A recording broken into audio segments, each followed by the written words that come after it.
Hey guys, tonight we're bundling up and heading back to a time when winters weren't just cold, they were a full-on existential threat. Imagine you're not scrolling in a heated room with snacks within reach, but out on a remote Edwardian farm where everything you eat, wear or burn, you had to grow, sow or chop yourself.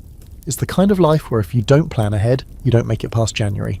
And yeah, you probably won't survive this. So before you get comfortable, take a moment to like the video and subscribe, but only if you genuinely enjoy what I do here. Also, tell me where you're watching from and what time it is. I love picturing all of us cozy in our corners of the world. Now, dim the lights, maybe turn on a fan for that soft background hum, and let's ease into tonight's journey together. The air smells like apples, dirt, and distant wood smoke. You wake up early, and there's frost creeping across the windows like some sneaky little ghost got bored during the night. You rub your hands together and pull on a wool sweater that was probably made by your grandmother, and possibly cursed by her too, judging by how itchy it is. Your boots are cold, stiff, and very not waterproof, but that's not the worst part of your morning.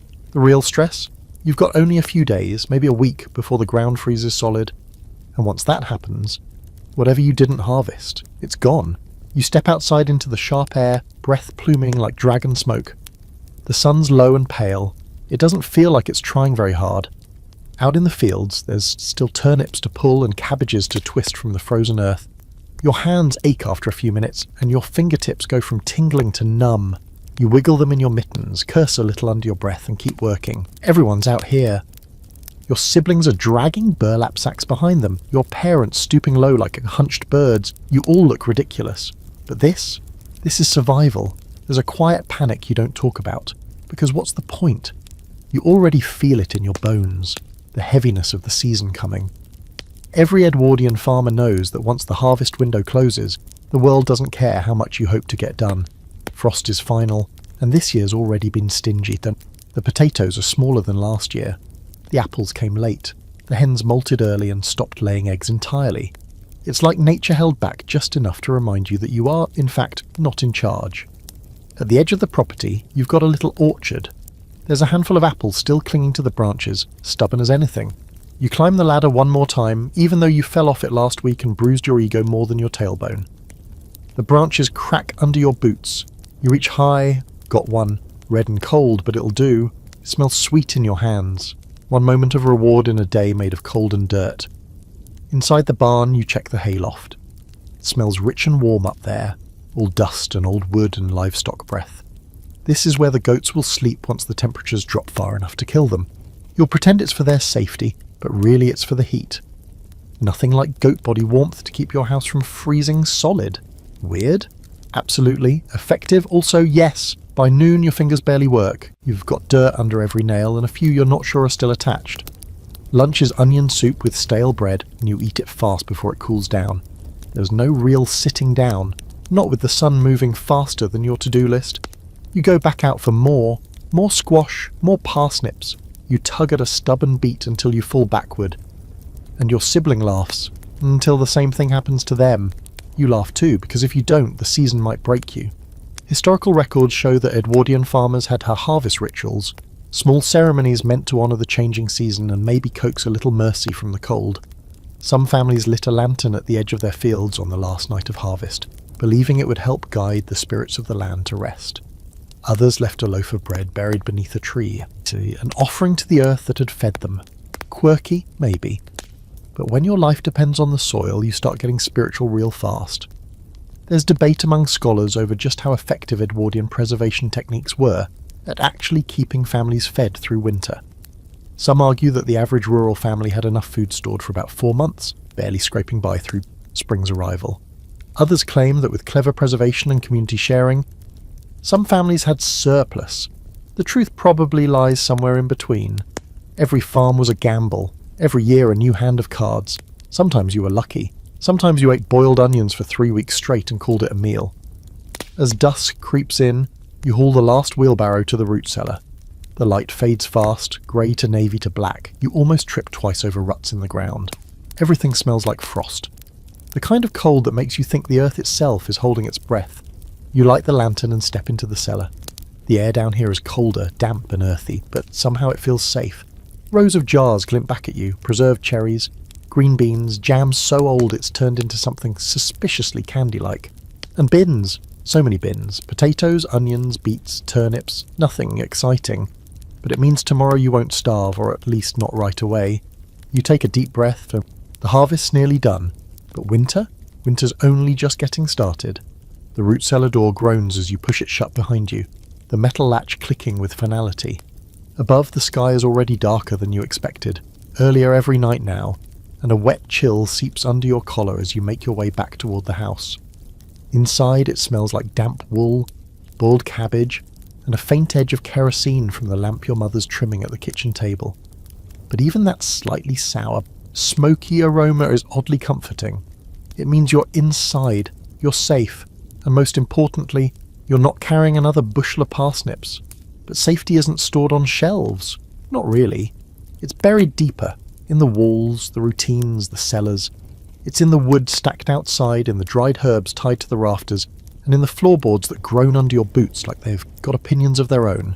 It's also in the quiet understanding that every member of the family knows what has to be done next. Your sister's job is the root cellar, sure, but your job, stocking the dry storage. You're talking flour, oats, dried beans, salted meat, anything that won't rot unless the house itself gives up. You head to the pantry and take mental note. There's not much, not yet, but give it time, give it discipline. This is where the real winter magic happens.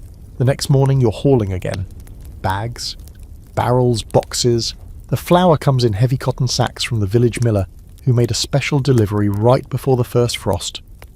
He's a good man with a bad back and worse breath, and he dropped off a load so big he joked about leaving you his horse just to carry it inside. You laughed. He didn't. So now you're carrying it sack by sack across the yard and into the pantry, wondering if he wasn't so much joking as hinting. There's a rhythm to it. Sack in arms.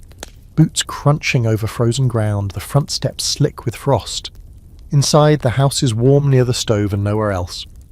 You drop the flour next to the tin of lard and the towering jar of dried peas. Then back out for more.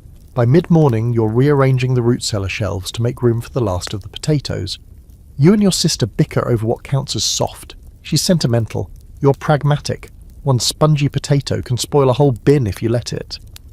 You finally agree to bury it in the compost pile with some ceremonial muttering about sacrifice. Maybe the spring garden will thank you for it. Above ground, your mother is boiling syrup to preserve the last of the pears, the smell curling through the floorboards and dragging you upstairs like a cartoon character in a trance. She's been doing this every year since she was 12, and she insists on using the same dented copper pot. Never sticks, she says, even though it always sticks. Still, sir. The syrup bubbles gold and slow, and you sneak a fingertip across the rim. Burn your tongue. Worth it. By afternoon, it's time for the beans. You'd forgotten how many there were. Rows of them hanging from strings in the shed, dried until they rattle like tiny bones in their pods. Your father starts shelling them with a kind of resigned efficiency that only comes from 30 winters' worth of practice.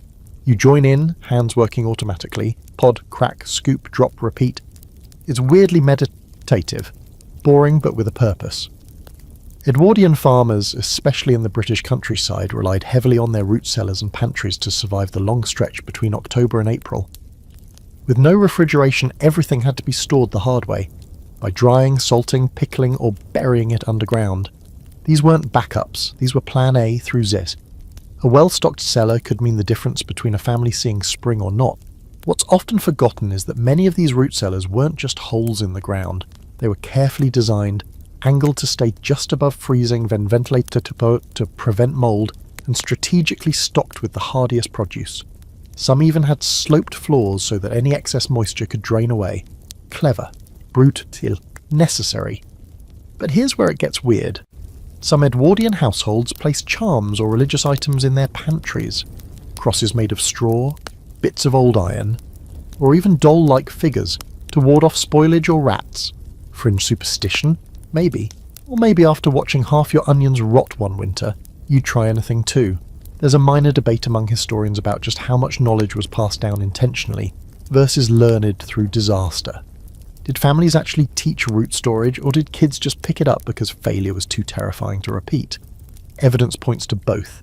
An oral tradition of recipes, tricks, and cautionary tales that you could almost feel still floating in the corners of those cold, dark pantries.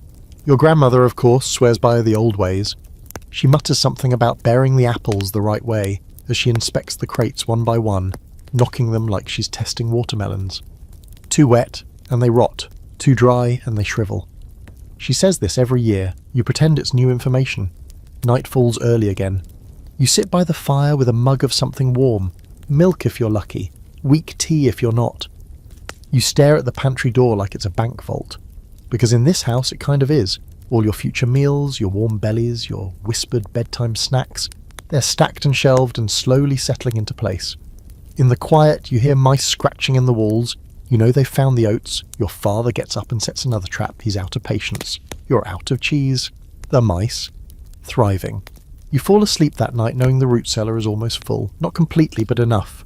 You've touched every jar, weighed every sack, and packed every last wrinkled carrot with a kind of clumsy care that feels both ridiculous and profound. Because you're not just stocking a room, you're building a bridge across a frozen season, one bite at a time. Next morning is cruel, the kind of cold that bites before you even open the door, that seeps into your bones while you're still lacing your boots. You wake up to the sound of the wind crawling through the cracks in the window frame and the sharp crack of frozen wood shifting in the walls. You're already bracing before your feet hit the floor. The fire in the stove went out sometime during the night, and now the house feels less like shelter and more like a very large, extremely personal icebox. The priority today is fuel, not food, not chores, not even clean socks. Firewood. You'll need twice as much now that the temperature's dropped like a stone. Your father's already outside, the rhythmic thunk of the axe echoing in the stillness like a ticking clock you don't want to hear. You throw on everything you own. 2 pairs of socks, 3 shirts, a wool sweater that smells faintly of wet dog and pipe smoke, and your coat, which is less warm and more an ongoing experiment in resistance to frostbite. Hat, scarf, mittens. You step outside looking like a bundled up scarecrow, and it's still not enough. You find your father standing by the woodpile, surrounded by split logs and wood chips. His breath fogs in the air. He doesn't say anything, he just hands you the smaller axe. Your fingers are stiff in the gloves, but you nod and start chopping.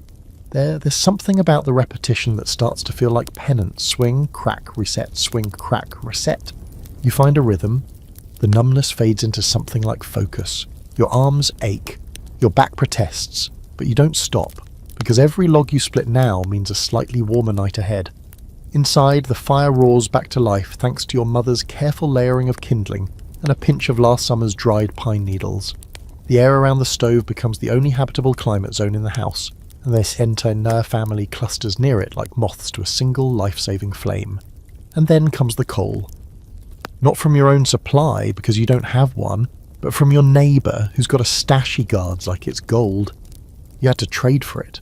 A piglet, barely weaned. Not ideal, not even smart. But what's one future ham sandwich compared to staying warm through January? The coal burns hotter than wood, but it leaves everything coated in a fine black dust. The air gets thicker. Your lungs sting. The stove looks angry, glowing like something alive. After a few hours, you can taste metal when you breathe. Grandma says it's just the bite of heat, but you're starting to think that's Edwardian for mild poisoning. Still, it is worth it. Rooms that used to be uninhabitable warm just enough to keep your breath from fogging. You can sit down without your joints locking up. You can feel your feet again, even if they still smell like damp wool and regret. Here's the thing about Edwardian heating. It was mostly centred around one stove. 2 if you were lucky. The idea of central heating was something reserved for the mansions and manor houses, not the drafty timber farms with cracked windows and holes in the floorboards. So families adapted. Closed off rooms, hung heavy curtains over doors, put bricks in the stove and then slipped them into their bed like makeshift heaters. Your mattress might still freeze at the corners, but at least your toes wouldn't snap off in your sleep.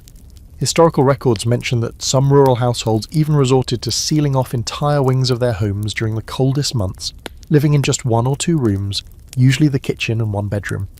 Everyone slept in shifts, rotated closest to the fire, and layered every available blanket, coat, and occasionally even curtain onto their sleeping piles. Personal space? A myth. Warmth was currency, and the stove was king. Meanwhile, fringe sources mention some families in northern regions burned dried dung when wood or coal was scarce. You're not there yet, but the idea doesn't sound as horrifying now that your fingertips have gone white for the 3rd time today. As you carry another armful of wood inside, you pass the barn. The animals look just as miserable as you feel. The cows puff steam through their nostrils like little furry trains. The goats are huddled together, glaring at you like this is somehow your fault. And the chickens, well, they've basically gone on strike, not one egg in days. You try explaining supply chains and seasonal productivity to them. They are unmoved. You've been trying to keep the animals in the barn, but the real cold's coming. Soon some of them will move inside the house. Not because anyone wants them to, but because losing a pig to frostbite is more tragic than embarrassing. Besides, the extra body heat will help. At least that's what your grandmother says. And no one has the energy to argue with her anymore. At dinner, you all sit close to the stove, steaming bowls in your hands. Tonight it's potato soup, thick with flour and barely flavoured with salt pork. It's better than nothing. Way better than nothing. Your younger sibling dunks crusts of bread into it like it's a feast, and for a moment you let yourself believe it is. You glance at the woodpile inside the door. Half gone already. You'll need to chop more tomorrow, or trade for it. Or scavenge broken branches in the woods, though those freeze to the ground and snap like bones when you try to pry them loose. There's something elemental about this kind of cold. It doesn't care about your plans or your pride. It doesn't care that you're tired or that your gloves are falling apart. It strips you back to the essentials: warmth, food, fire, family. Everything else fades out like your breath on a glass pane. Somewhere in the still of the night, the stove ticks and creaks as it cools. The room is quiet, wrapped in wool and sleep. Outside, the wind howls again, pressing against the windows like it's searching for a way in. You don't sleep well. You never do in this weather. But the house holds, and so do you. You smell it before you see it. Coal smoke clinging to the walls, the curtains, your clothes, and definitely your lungs. It's in everything now. That thick, oily scent that settles in the back of your throat and stays there like a squatter refusing to leave. You can't open a window to air it out, not unless you're feeling particularly suicidal, so you just learn to live with it. Breathe shallow. Cough, quietly. Pretend your nose doesn't itch like a chimney sweep's. The coal's still burning hot in the stove, a little too hot actually. You've scorched the tea towel twice already, and the cast iron kettle whistles with what feels like passive aggression. The living room is now the only bearable space in the entire house, and even that's pushing it. The rest of the rooms are sealed off or just too far from the stove's radiant reach. You pass by the hallway once and it's like stepping into a meat locker. Your breath fogs and hangs in mid-air. You back out slowly, like you just spooked a ghost. The irony, of course, is that this miracle fuel, the stuff that's making your life survivable, is also slowly turning your lungs into soot-lined relics. Your little brother hasn't stopped coughing for 3 days now. Your grandmother insists it's just winter lungs, but even she doesn't sound convinced.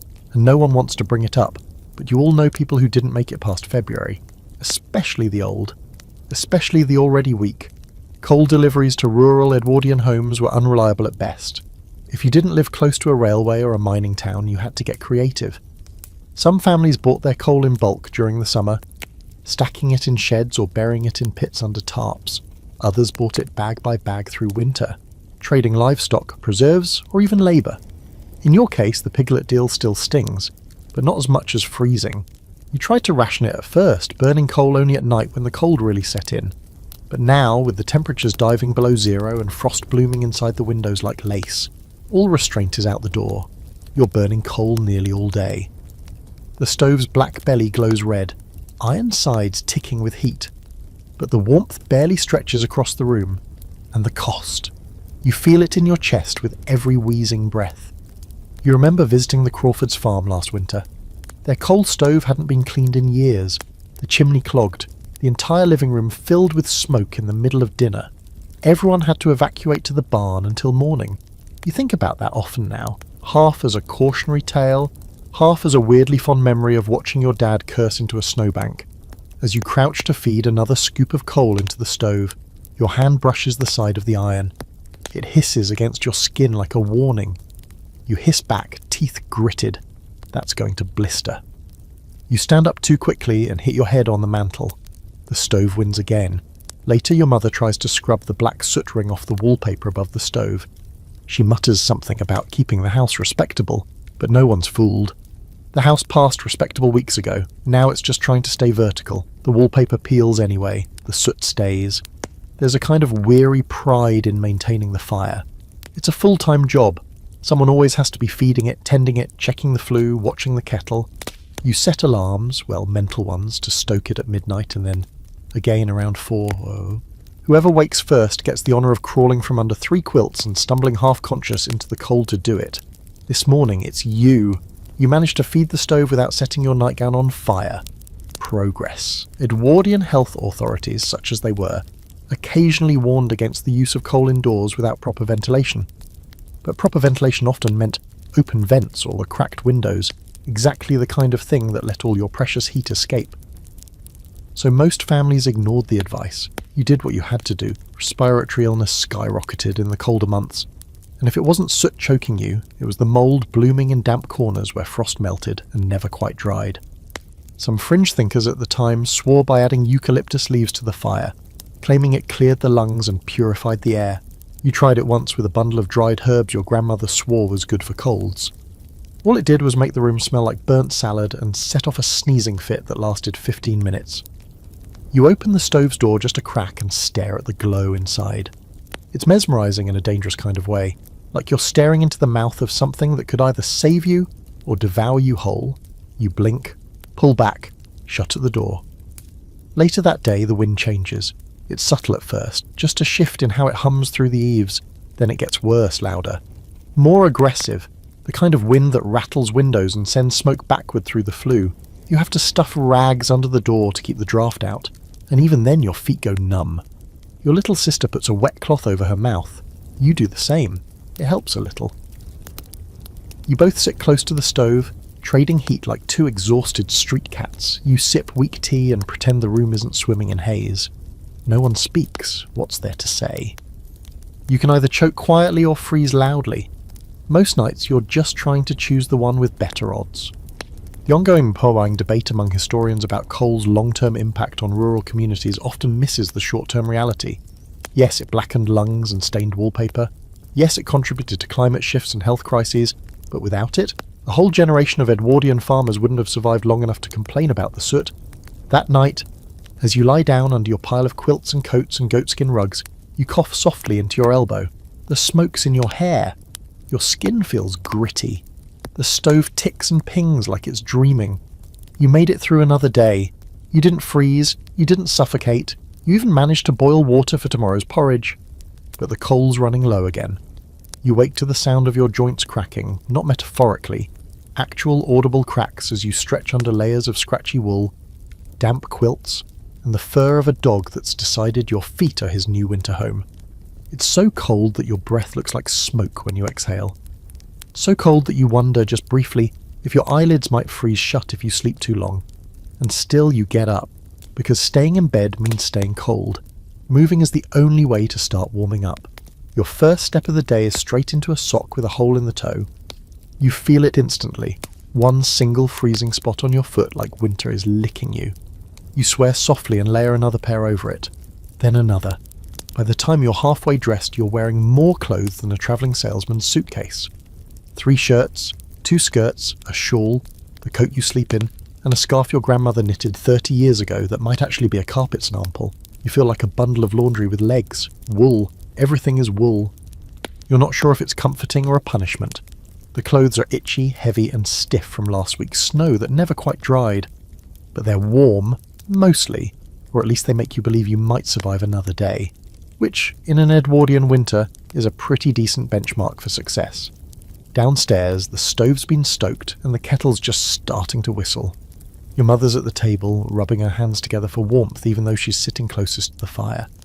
Her skin's red and raw, cracked knuckles, chapped fingertips. She looks at you and gives the smallest nod, the kind that says, "We're still here," without wasting breath on actual words. The daily ritual begins, layering, binding, wrapping, stuffing. Everyone in the house moves like medieval marshmallows, overdressed and underfed. You pile on clothes until you can barely bend your elbows, then wrap yourself in a final layer, a homemade wool cloak lined with rabbit fur that still smells faintly of whatever rabbits get up to in the wild. It's warm though, that's all that matters. And then, liniment.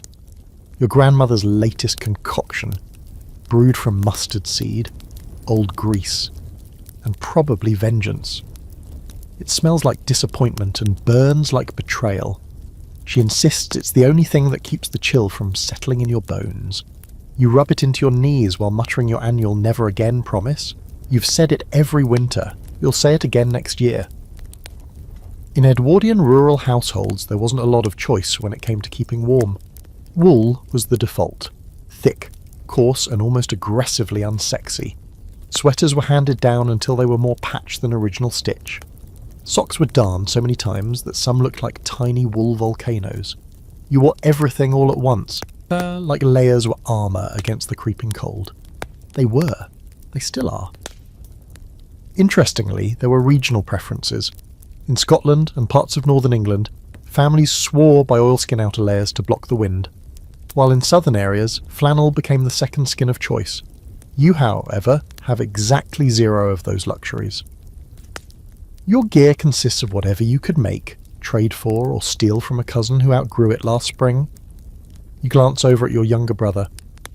He's buttoning a coat that's clearly 2 sizes too small, arms sticking out like sausages in a casing. He doesn't complain. No one does. What's the point? Warm is warm, even if it looks like a joke. One of your chores today is checking on the stored linens. Yes, even blankets need supervision in this weather. The linen chest in the bedroom is crammed with folded quilts, scratchy flannel sheets, and hand-knitted throws that smell of cedar and mothballs. You open it and breathe in that slightly musty warmth. You consider crawling in, living in there, starting a new life as a linen goblin. Tempting. But there's still work to do. The old family rule is the you don't complain unless your fingers fall off. And even then, only if it's more than one. Complaining doesn't make things warmer, humour does. So you all make jokes, bad ones, half delirious ones, like when your uncle said he once put on so many layers he couldn't fit through the barn door. Or when your sister claimed her petticoat froze to the outhouse seat. You laughed until you cried, or maybe you cried until you laughed. Either way, the cold couldn't get in for a few blessed minutes. The scholarly debate around Edwardian home remedies for warmth still divides researchers. Were mustard poultices and animal fat rubs actually effective, or were they just desperation dressed up as tradition? The answer, probably, is both. Some of the concoctions actually had thermogenic properties, spicy seeds and oils that increased blood flow. Others were just goop. Glorified superstition in a jar. But in a time when your only other option was frostbite, superstition didn't seem so silly. That evening, you sit near the stove with your feet propped on a warm brick. It's one of your family's smarter ideas. Heat bricks in the fire, then wrap them in cloth and slip them under blankets, into boots, or cradle them like small, tail extremely dense cats. It's not cosy exactly, but it keeps your toes from turning blue. You look around the room. Everyone's bundled. Quiet. Breathing together in the low glow of firelight. There's a calm in the discomfort, a kind of camaraderie in mutual suffering. Even your dog has given up trying to find a better spot. He's curled by the hearth looking like a furry loaf of bread. Tomorrow you'll do it all again, layer up, smear on questionable ointments, chase warmth like it owes you money. But for now, in this small firelit bubble, you're okay. You wrap your scarf tighter and lean back against the wall. The chill is still out there. But so are you. The sky outside is the colour of old pewter. Dull, heavy, and more of a warning than a backdrop. There's a silence in the air that doesn't sit right. The kind of silence that presses against the windows like a held breath. Something's coming, you can feel it in your teeth. The path from the house to the barn is barely a path anymore. Just 2 muddy trenches that froze, thawed and froze again until they became a treacherous, icy slip and slide lined with sharp tools and frozen dung. You take it slow, gripping a walking stick like you're crossing the Alps. Even so, you nearly go down twice. Your reward is a faceful of wind so sharp it feels like being slapped by ghosts. You whisper rude things to the sky and trudge on. The snow hasn't come yet, not in earnest, but you can tell it's close. The wind smells like it. Cold with that dry, papery edge, as if it's sweeping through parchment before it gets to you. The fields look frozen in time, the trees are skeletal. Even the crows have given up. They sit hunched on fence posts, fluffed up and annoyed, as if waiting for someone to fix the weather. When you get to the barn, it's warmer inside, barely. The cows snort as you enter, their breath puffing out in little white clouds. One moos half-heartedly, the others just stare. They're tired too. Animals know when winter's about to get worse. You can see it in the way the horses are restless, stomping hooves on frozen ground, and in the silence of the chickens, not even the roosters bothering to crow anymore. He's perched high, fluffed out like he's wearing every coat he owns. You check the feed, then the water trough, frozen. Again. You curse under your breath, go back outside and fill a metal pail with warm water from the kitchen kettle. By the time you carry it back, it's already gone lukewarm. The animals drink it like it's liquid gold. Then comes the real pain, hauling firewood to the barn. You're not just keeping yourself warm anymore, you're trying to give these poor creatures a chance of surviving another night. You wedge logs into the crude stove out here, light it, and pray it doesn't backdraft again like it did last week and smoke everyone out. The stove groans, you mutter something encouraging. It catches. You allow yourself a small moment of smugness. By the time you get back to the house, your scarf is stiff with frozen breath and your gloves are soaked through. You peel them off and hold your hands over the fire, wincing as sensation floods back in sharp stabbing pulses. Your fingers look like overripe radishes. You wiggle them and groan. Then you laugh because otherwise you'll scream. Isolation settles in next. Not all at once, like a thunderclap, but slowly. Drip by drip. The snow finally comes that afternoon, soft and sly, falling straight down in a way that promises it won't stop anytime soon. Within an hour, the path to the barn is invisible. By sunset, the whole landscape is erased, just white and grey and the occasional black line of a fence poking through like a half-buried ribcage. The road out is already gone. Not that you were expecting company, not out here, miles from anything, but there was comfort in knowing someone could visit. Now. You're a snow globe family, sealed off, gently shaken by wind. This is where things get weird. You'd think a house full of people would feel full, but somehow in winter it feels it feels more hollow. The corners darken early, sounds travel funny. You start hearing things, the ticking of the clock becomes thunderous. The settling of the roof sounds like footsteps, and the howling of the wind might as well be voices calling your name. Historical accounts from Edwardian rural families speak often of winter isolation, not just physical, but emotional. Entire valleys would become cut off for weeks. No letters, no visitors, no fresh goods. Some communities made pacts before winter hit, agreeing to check on each other if snow stayed past a certain number of days. Others just waited and hoped. There's a fringe report of a farmer in Cumberland who used a kite to send notes to the next valley when snow blocked the pass. Apparently he got 2 messages out before the kite disappeared, snapped away by wind or swallowed by trees. No one knows if the notes were ever read, but the idea of it, almost poetic, almost desperate. You try not to let the silence bother you, but it gets under the skin. Meals get quieter, conversations trail off mid-sentence. You start reading aloud just to fill the air. Anything, Bible verses, old letters, recipes. Your little sister reads aloud from the back of a flour sack once. No one laughs. It's not that funny, and you're all too tired to pretend. After dark, the house seems to shrink. Rooms you usually move through without thinking become menacing in their cold stillness. You catch yourself avoiding the front room because it's too quiet. The coat rack looks like a person. The wind outside sounds like boots in snow. You find your father staring out the window around midnight, just standing there, hands behind his back, eyes fixed on the black and white world beyond. You ask what he's looking at. He doesn't answer, just mutters, "Storm's not done yet." And he's right. It isn't. There's no such thing as true stillness in winter. There's always something creaking, cracking, shifting. The roof pops like it's shrugging off snow. The walls groan as they contract. Even your own joints sound like old furniture. You start to think the house is alive. Not kindly, but in a begrudging "I guess I won't collapse yet" sort of way. The scholarly debate around Edwardian rural isolation touches on mental health, though they didn't call it that. They called it winter madness, melancholia, or sometimes nothing at all, just a general fraying at the edges, whispered arguments, sudden sobbing, people walking out into storms and forgetting to come back. The records are vague, probably on purpose. You're not quite there, not yet, but you can feel the edges fraying a little.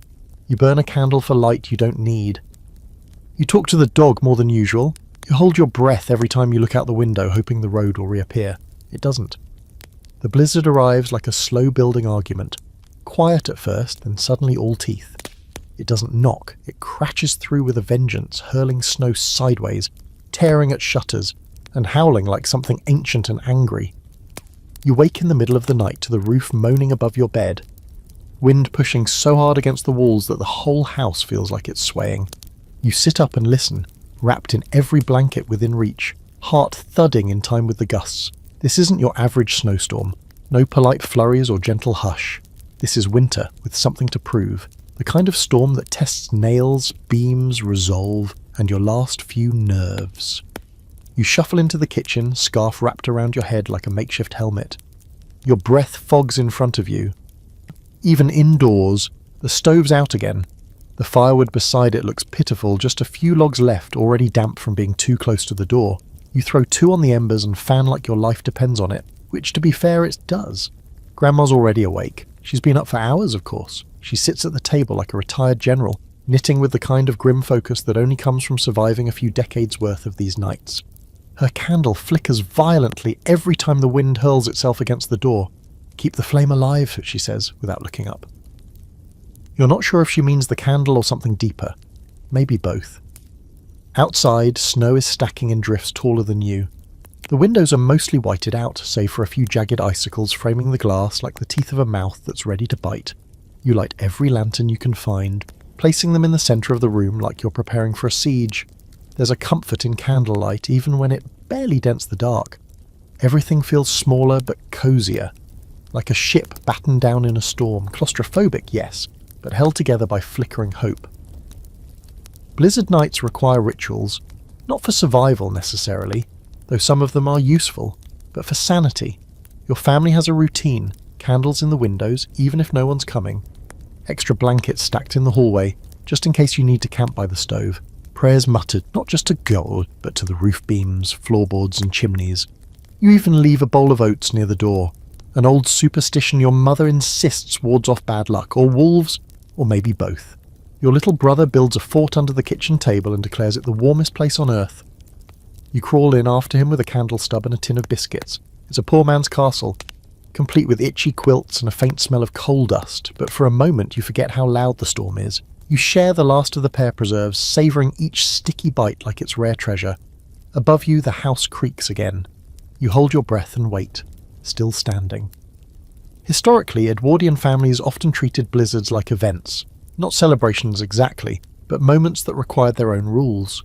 Children were kept busy with simple games, card tricks, storytelling, embroidery if their fingers weren't too numb.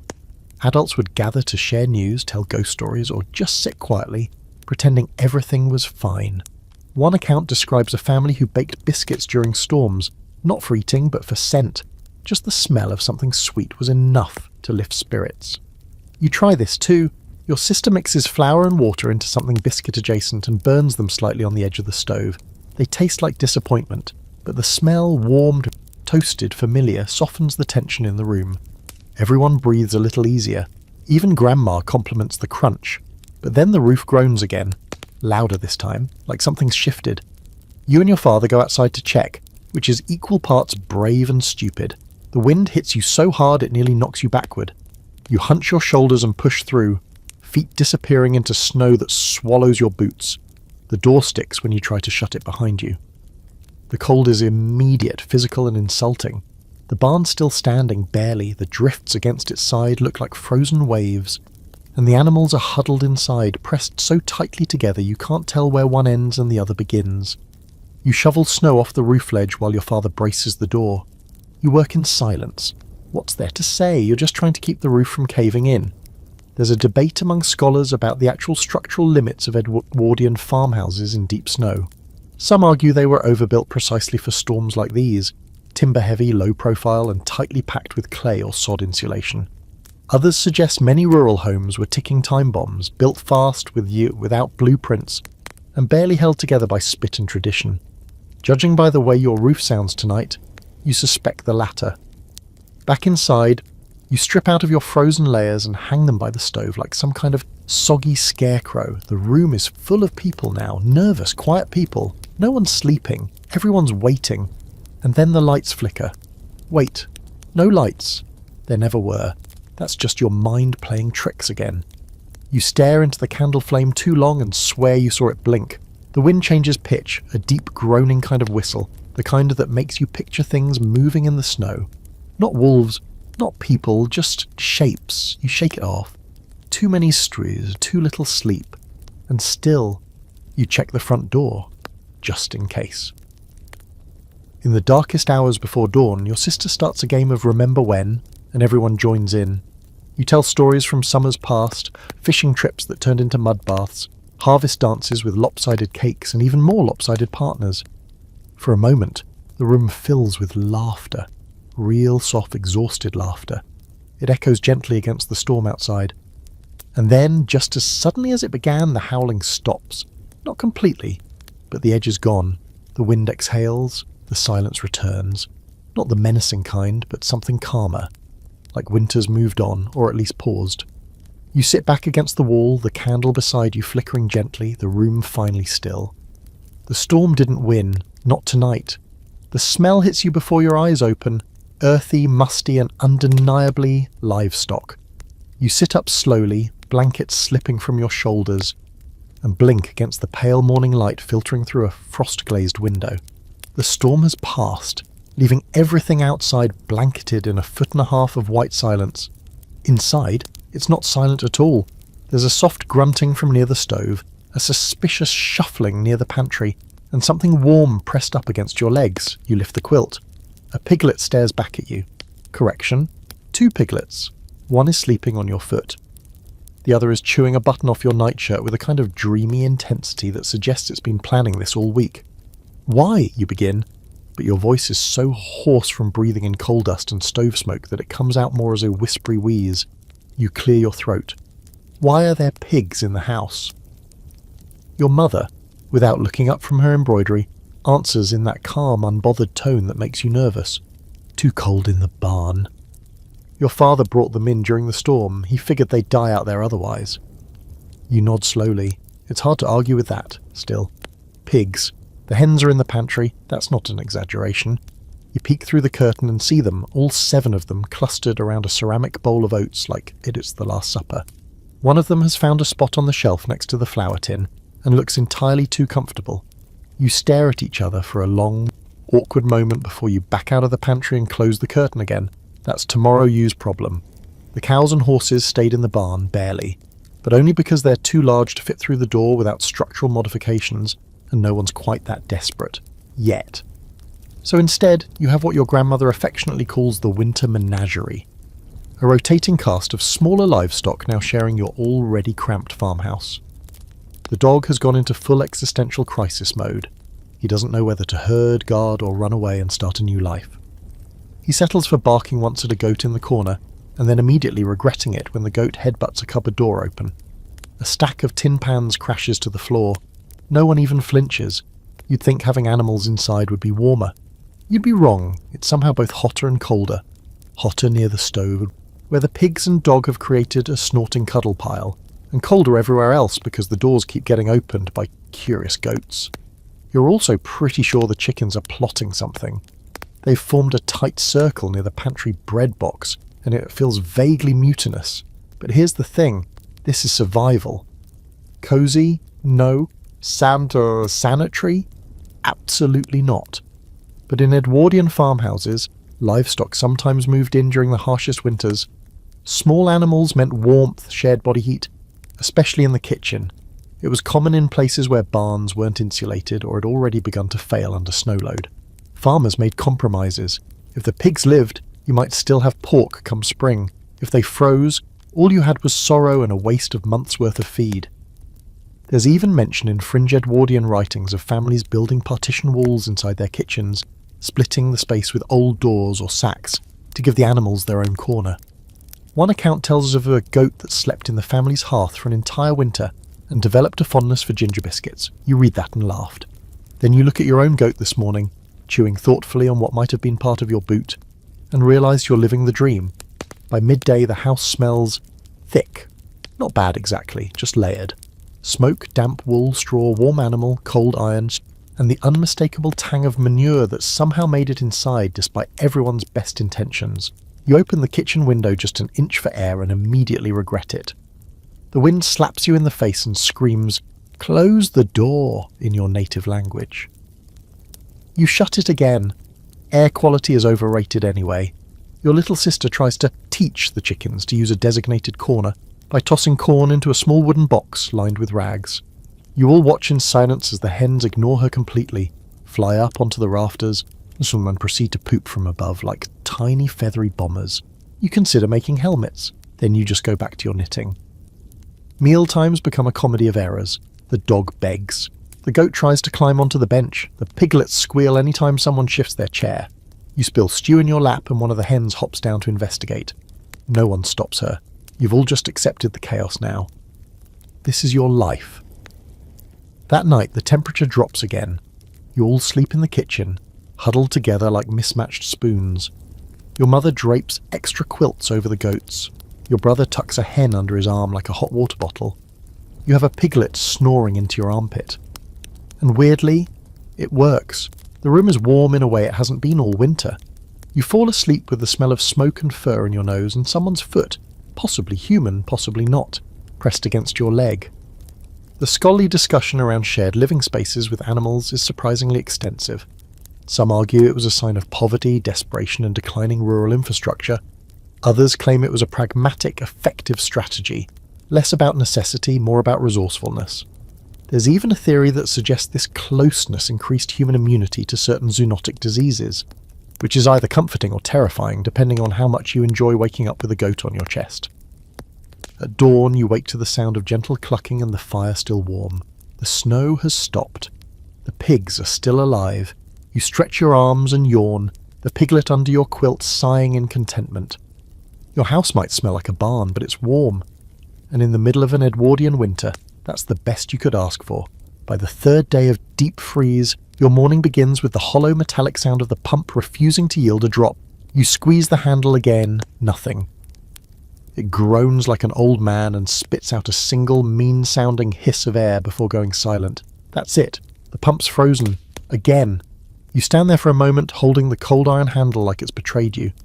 You consider yelling at it, or kicking it. Instead, you sigh, long, dramatic and foggy, and trudge back toward the house.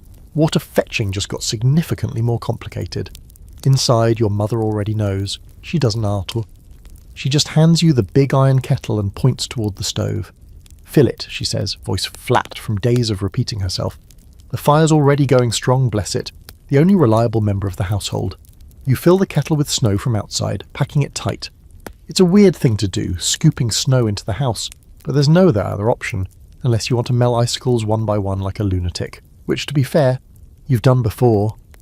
You've entered the boiling bucket stage of winter. Once the snow melts into a disappointing puddle of cold water, you pour it into a wooden bucket lined with a clean cloth, well, cleanish, and that becomes the water for the day. For drinking, cooking, washing hands, dousing the fire, if the goat knocks over another lantern, etc. It's a tedious cycle. Melt, pour, wait, and melt, pour, wait, all day, every day.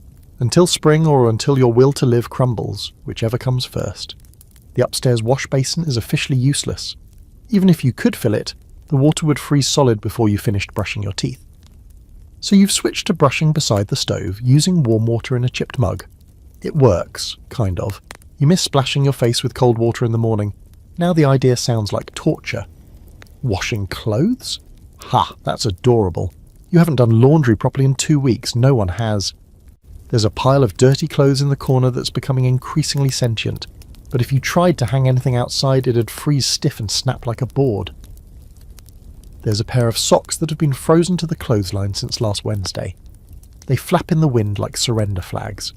The chickens, still in the pantry, have figured out how to peck at the water bucket when no one's watching. You've had to cover it with an upturned bowl weighted with a brick. The piglets knocked it over yesterday and flooded the kitchen with warm snowmelt, which promptly refroze overnight, creating a mini skating rink next to the stove. You nearly took a spill while carrying a pan of boiling stew. Death by soup. Oh, what a headline. In warmer months, you barely notice how much you depend on water. You pump it without thinking, you wash dishes absent-mindedly. You dump out buckets without a second glance. In winter, every drop becomes sacred. You boil it, cool it, reuse it. Dishes are wiped, not rinsed. Baths are theoretical, and even the goat looks offended when you try to clean her hooves with lukewarm snow tea. Historically, frozen pumps were one of the most dreaded parts of winter on an Edwardian farm. Rural families often relied on shallow wells or surface pumps that were uninsulated and wildly vulnerable to sub-zero temperatures. Some families wrapped theirs in burlap and tar, others built tiny lean-tos around them. lighting small fires at the base during the night in a desperate attempt to keep the mechanism moving. You tried the burlap trick last week. It's currently encased in a perfect block of ice like some rustic museum exhibit. There's a note in one farmer's journal from 1908 that simply reads, "Pump froze, curse God, drank whiskey instead." You think about that man a lot. By mid-afternoon, the snowmelt routine has turned your kitchen into a sauna. The windows fog up completely. The goats begin to look woozy. You crack the door open and let in a sharp slice of air. The steam rushes out like you're releasing the soul of a boiling potato. You leave the door ajar just long enough for the room to breathe, and slam it shut when a curious chicken tries to escape. You've resorted to using metal pans for most water needs now, since they can go directly onto the stove, and don't crack from the heat. That's something you learned the hard way. Last winter you poured boiling water into a clay jug. It exploded like a gunshot and nearly took out your uncle. Now he flinches every time someone makes tea. The family's bath schedule, if you can even call it that, has devolved into hot cloth and hope. Once a week, you take turns warming a basin of water and scrubbing the parts of yourself that scream the loudest. Your grandmother insists on adding dried rosemary to hers, claiming it wakes up the blood. Tried it once and smelled like roast lamb for 2 days. There's a scholarly debate about just how clean Edwardian farmers really stayed in winter. Letters and accounts suggest that hygiene standards slipped drastically, but not for lack of trying. When water requires boiling snow and carrying buckets by hand, no one's worried about spotless fingernails. And while urban areas had rudimentary bathhouses and pipes, most rural folk just layered on more wool and hoped no one noticed the smell. A fringe but interesting practice noted in some northern counties was the use of heated stones wrapped in cloth to steam the face and hands. One account describes a young woman who boiled pine needles and held her head over the pot to clear her sinuses, and probably her soul. You consider trying it, but worry you'd fall asleep mid-steam and faceplant into scalding soup. As evening falls, you prepare for another night of melting snow and checking the barn troughs. The fire crackles, the animals settle in their corners, and you catch your reflection in the window. Cheeks red from steam, hair frizzy from damp air, eyes rimmed with exhaustion. But you're still standing, still warming one bucket at a time. You're not sure how it happens, but suddenly food becomes the only thing anyone talks about. Not in the cheerful mealtime kind of a way, but in the how can we make this turnip taste like something else kind of a way. It begins when your little brother announces over a breakfast, boiled oats with a side of disappointment, that he dreamt of a roast chicken stuffed with apples and honey. The room falls silent. No one wants to talk about it, but you all felt that chicken. You could almost taste it. And now you're mad at your brother for bringing it up. Your pantry isn't empty, not yet, but what remains is what you generously call challenging to us. A bag of flour that smells faintly of damp wood, 3 onions, all slightly weeping, a few shriveled carrots that look like they've seen things, a jar of questionable jam, and an enormous sack of dried beans that mocks you with every creak of the shelf. There's a kind of culinary alchemy that starts to unfold in times like these. You find yourself eyeing ingredients not as food, but as potential illusions. What looks like meat when fried? What feels like butter if you squint and believe hard enough? You start combining things that no sane person would put together in normal life. Onion and jam? Bold. Boiled flour pancakes with salt and nothing else? Desperate. A soup made from the water you boiled carrots in yesterday, plus a handful of beans and a prayer. Resourceful. Lunch today is a thin bean stew that your mother insists is better if you eat it slowly. Let your tongue savour each bite, she says, staring out the window like she's trying to astral project into a bakery. Your father, ever the optimist, declares it hearty. Your sister calls it repetitive. You call it Tuesday. You try to get creative. You slice the last onion as thinly as possible and fry it in lard until it goes sweet and brown. You sprinkle it over porridge like it's some exotic delicacy. Everyone's thrilled. Then someone suggests trying it with jam. You laugh, then you try it. It's not awful. You make a note in your head. Onion jam porridge. Emergency use only. There's a family recipe book somewhere, handwritten, spattered with years of gravy, and full of scribbled notes like omit if poor, or use butter only if company's coming. It's less cookbook and more survival manual. the winter sections are grim. Stewed turnips, baked turnips, mashed turnips with vinegar, turnip pie, which is exactly as disappointing as it sounds. You flip through it with increasing dread until you find a page labelled simply mock goose. It's a loaf made from lentils, flour and herbs, baked into a shape vaguely reminiscent of poultry. You try it that night. It's brown, that's all you can say. Brown and loaf-shaped. Everyone eats it anyway. Edwardian rural kitchens were built around these kinds of inventions. Real meat was a rare luxury in the dead of winter. Unless you'd slaughtered and salted something in the autumn, you relied on pulses, root vegetables, and dried scraps. Recipes were born out of sheer need. Mock fish made from mashed beans and seaweed. Fake sausage patties made of breadcrumbs and dried herbs. Gravy concocted from onion water and lard. Food wasn't about joy, it was about convincing your stomach it had no reason to rebel. There's an open debate among culinary historians about just how widespread these substitution dishes really were. Some argue that the most creative recipes were more urban, invented by middle-class households trying to maintain appearances during rationing. Others believe rural families were the true innovators, pushed to extremes by isolation and scarcity. Either way, you now understand the quiet desperation behind something called poor man's pudding that uses stale bread, water, kirtan, and the memory of raisins. One day, your grandmother gets a wild look in her eye and announces she's going to make a suet pie. You remind her we don't have suet. She waves you off. I'll make do. You watch in horror and awe as she combines flour, water, salt, and shredded leftover lard into something resembling a crust. She fills it with dried peas, chopped onion, and herbs from the window box. It smells amazing. You bite into it that night with reverence. It's chewy, salty, and full of hope. The idea of seasoning becomes borderline mythical. You hoard pepper like gold dust. Dried sage is rationed with military precision. Someone finds a dried bay leaf at the bottom of the herb jar, and everyone acts like it's a winning lottery ticket. You put it in the next soup like a secret spell. No one's sure it did anything, but the morale boost alone was worth it. Breakfast, lunch and dinner blur into variations of the same theme. Porridge, beans, root vegetables, and mystery sauces made from rendered fat and stove scrapings. One day your brother drops a piece of toast into the ash bucket and tries to rinse it off. He eats it anyway. You all do. The ash adds crunch. There's still one jar of preserved apples from last fall hidden at the back of the shelf. It's been passed over several times, saved for a special day. You don't even know what that means anymore. A birthday, a blizzard breakthrough, the day someone finally lays an egg. It sits there, glowing amber in the dusty light. The family's last connection to sweetness. No one dares touch it. You take turns watching the pantry like a hawk, mentally logging every dried crust and softening carrot. Your father starts keeping notes on a scrap of parchment like a ration book. You think it's overly dramatic. Then you realise he's right. You dream of food more now. Not meals exactly, but flavours. Salt, butter, citrus, meat. You wake up salivating over the idea of a boiled potato with real butter. Not a lot. Just enough to make your mouth remember joy.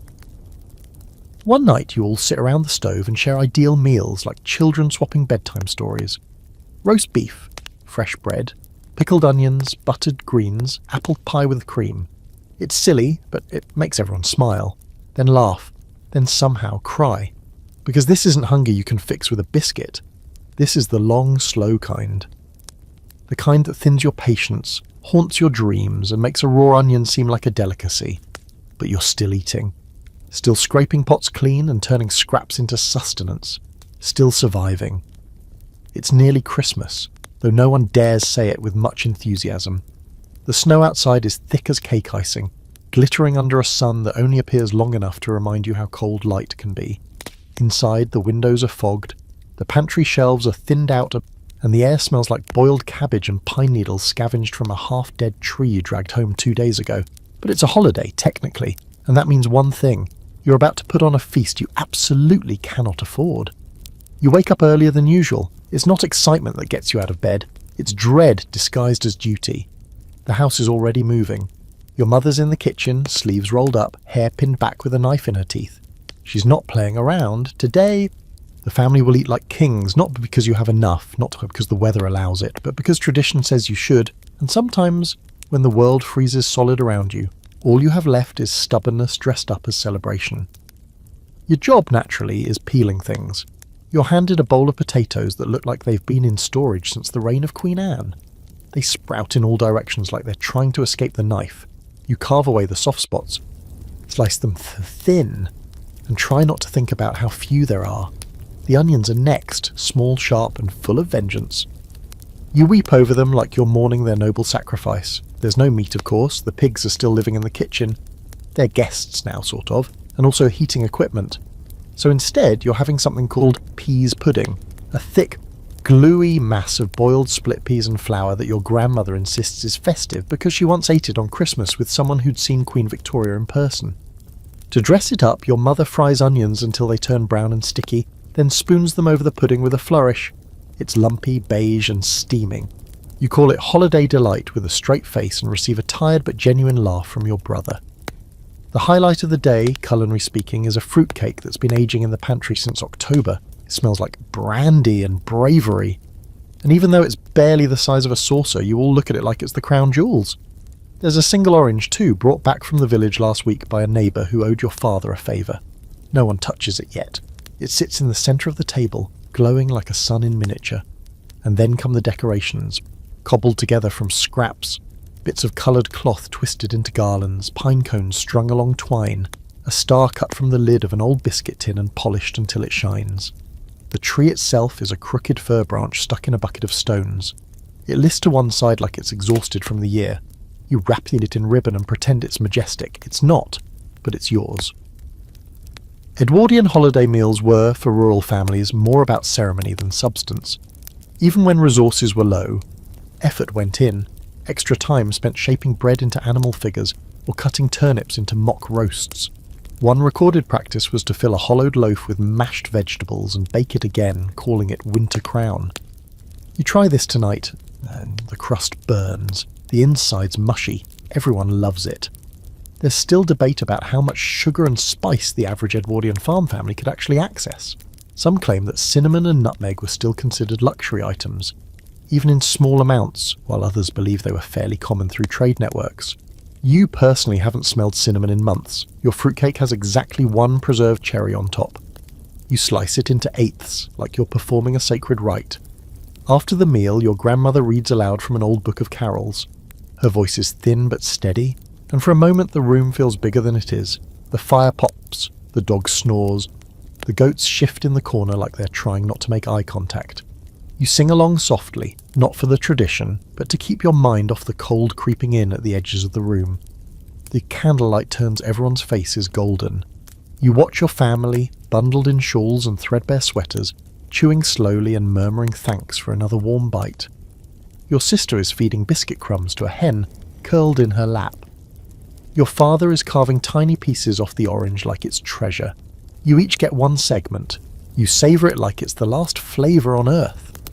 Later that night you bundle into bed with a belly that's not quite full but definitely less hollow. You feel the weight of extra blankets and the closeness of people. There's a kind of peace in the exhaustion, a quiet sense of having made something out of very little. You drift off to sleep with the taste of onion and dried fruit on your tongue. The soft glow of firelight flickering behind your eyelids. Outside the snow thickens again, but inside the house feels full of voice, of warmth, of something almost like joy. And for one evening, that's enough. There's a moment just before dawn when the wind stops.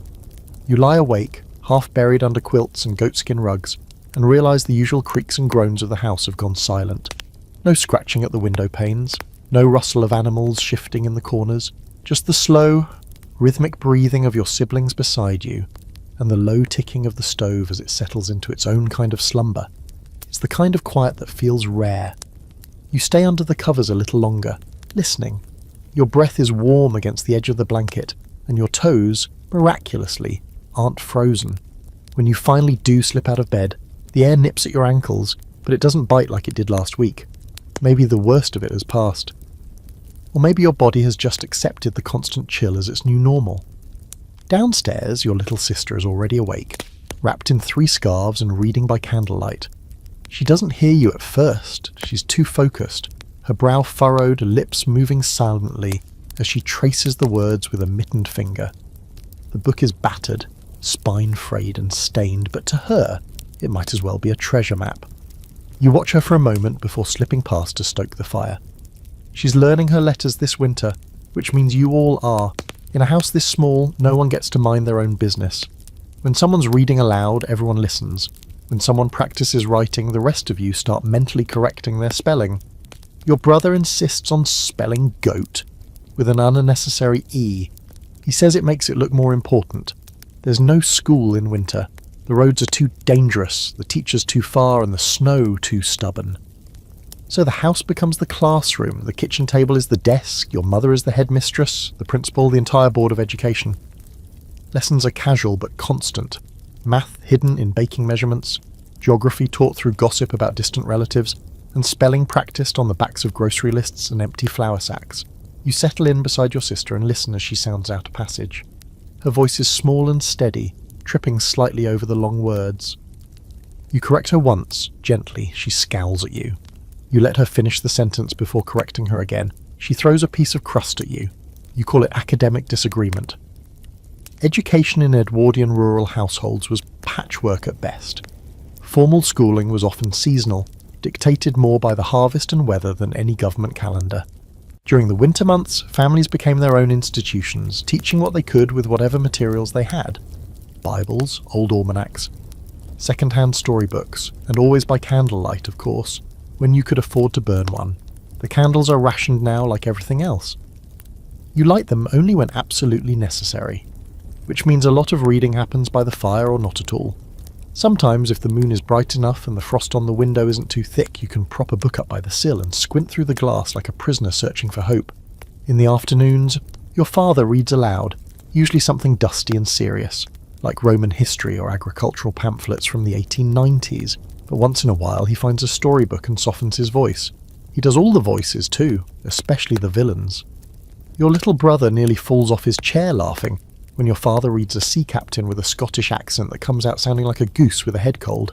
The scholarly debate around literacy rates in rural Edwardian England is still ongoing. While some historians argue that most children had access to at least basic reading and writing, others believe those numbers were inflated by urban statistics. What is known for sure is that rural literacy was often self-taught, passed along through necessity and repetition more than stood structure. And in long winters like this, where entertainment options hovered somewhere between stare at the wall and stare at the fire, books became lifelines. Your grandmother doesn't read anymore. Her eyes aren't what they used to be, but she tells stories, long ones, often repeated, but never the same twice. Today she tells one about a neighbour who got lost in a snowstorm and was rescued by a cat that led him home. You ask if that's a true story. She says, "It is now." Storytelling becomes the evening entertainment.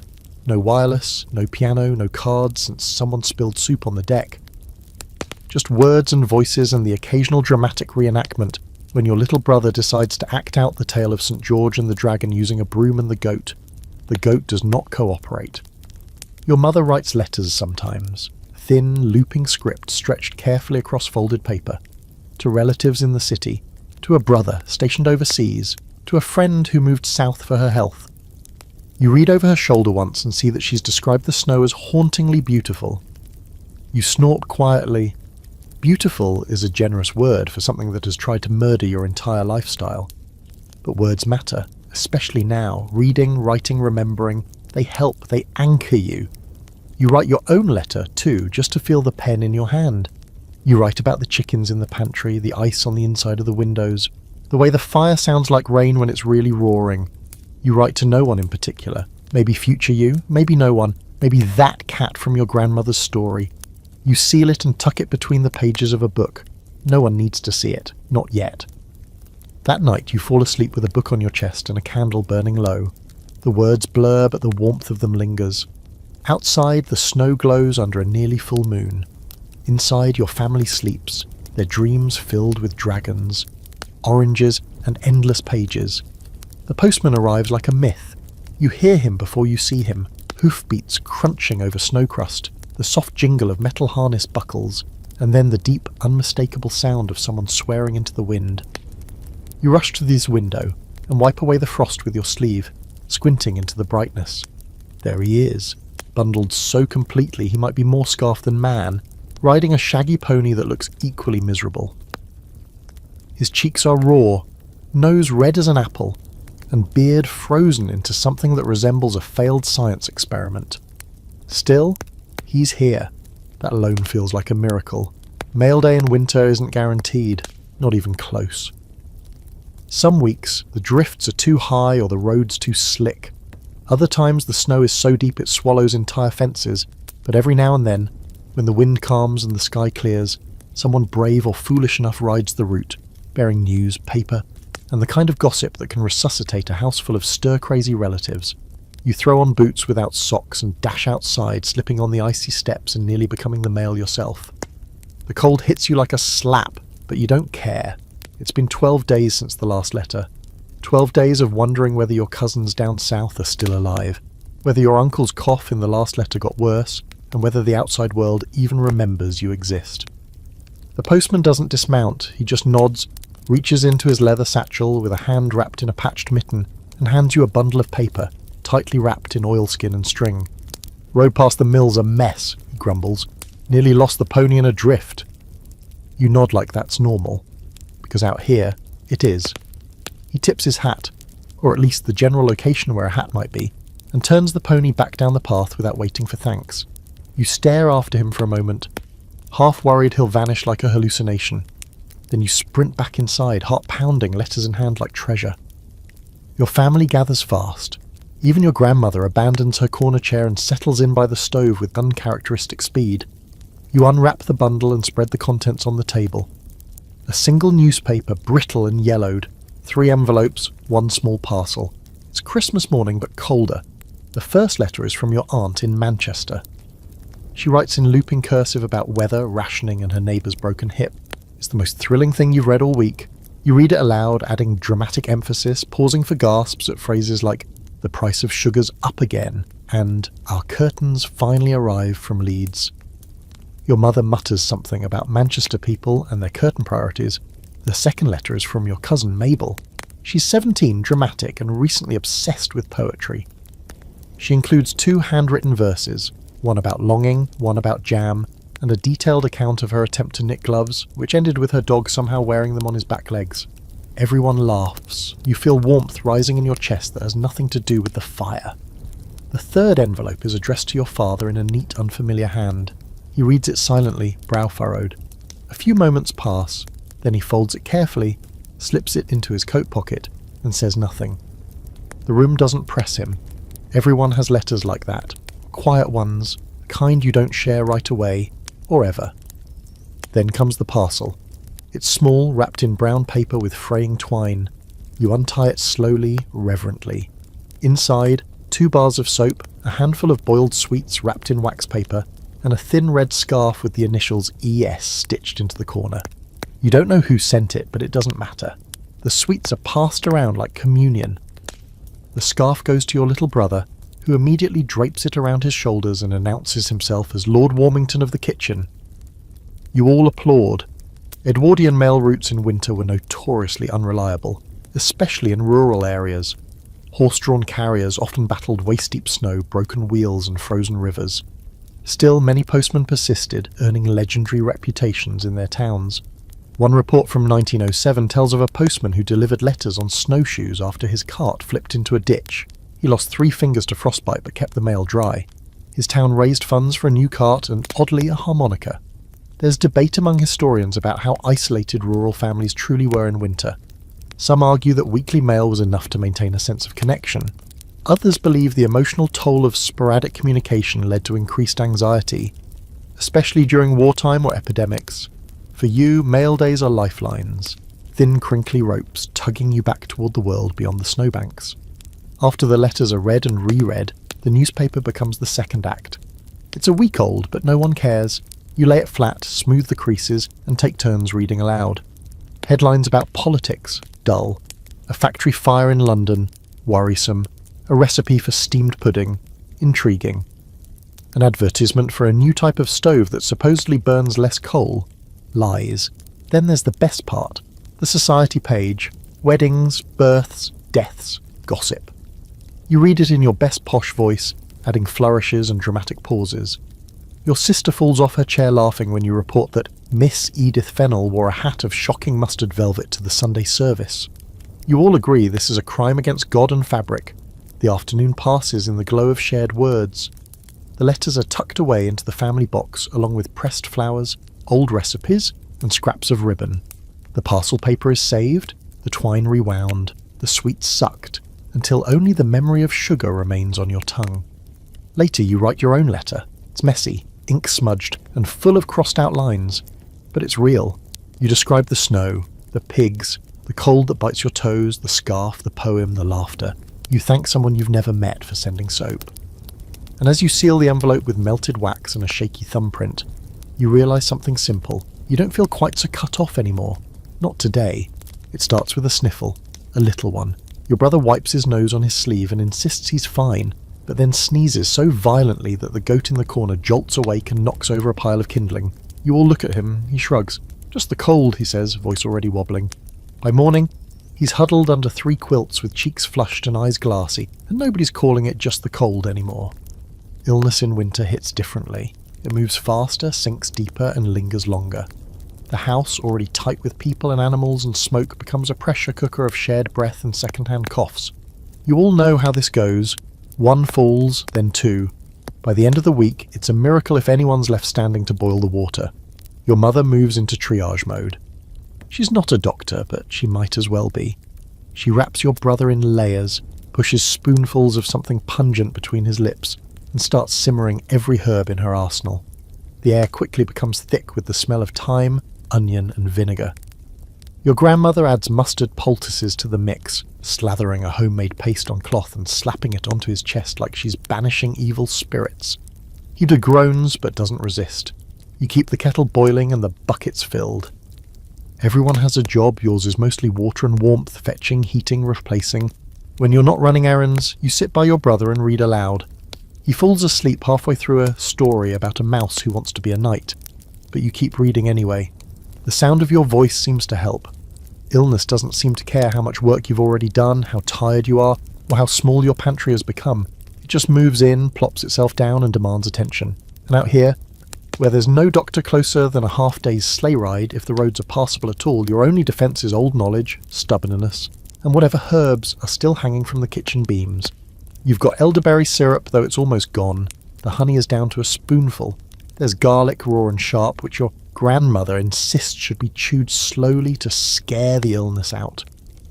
Your brother tries it once and cries. You can't blame him. Historical records show that rural Edwardian families relied on a wide mix of remedies during the winter sick season. Onion syrup, peppermint oil, mustard plaster and honey mixed with vinegar were common treatments for coughs and fevers. Many believed in sweating out illness, wrapping the patient in layers and piling them next to the stove until they were soaked through. This method is currently being tested in your living room. There are fringe accounts of more theatrical methods too. One farmwife reportedly walked counterclockwise around her ailing husband 7 times while holding a coal shovel and muttering Psalm 91. Another buried a slice of buttered bread at a crossroads to draw the illness out. You're not there yet. But give it another day. By the 3rd day, your sister is sniffling too. She curls up next to your brother, and now both of them look like tiny, feverish burritos. Your father stokes the fire so hot the wallpaper peels. And your mother makes her infamous health broth, which is mostly water, a few bones, and half a carrot pretending to be meat. It's not tasty, but it's warm, and that counts for something. You sleep poorly, listening to coughs echo down the hall. The night sounds different now, less wind, more wheezing. You get up twice to check on the pot, once to turn your brother's damp pillow, and once to find your grandmother rearranging dried lavender into little satchels for the air. You ask if it'll help. She shrugs. Can't hurt.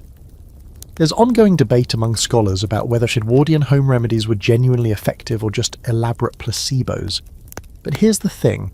When you're 3 days deep into a fever with no doctor in sight, placebos are better than nothing. A warm cloth on the head, the sound of someone reading, the soft rustle of quilts being adjusted, all of it matters.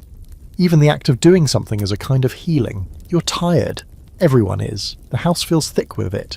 You've all been breathing the same air for too long. The dog sneezes and looks personally offended. Even the goat's gone quiet, which is somehow more worrying than the noise.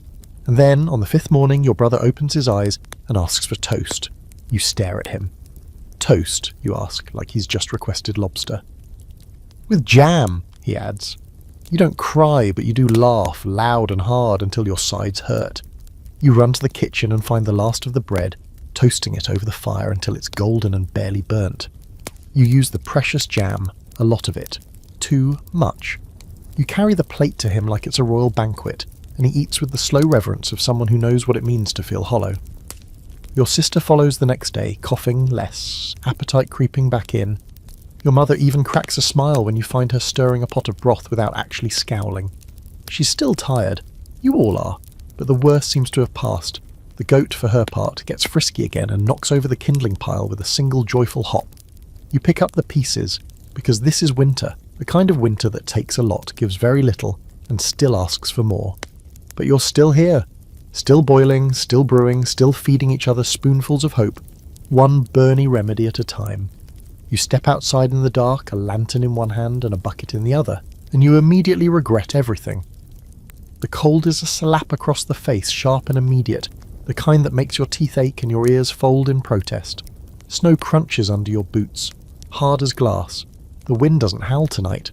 It whispers, long and low, like it's trying to sneak into your bones unnoticed.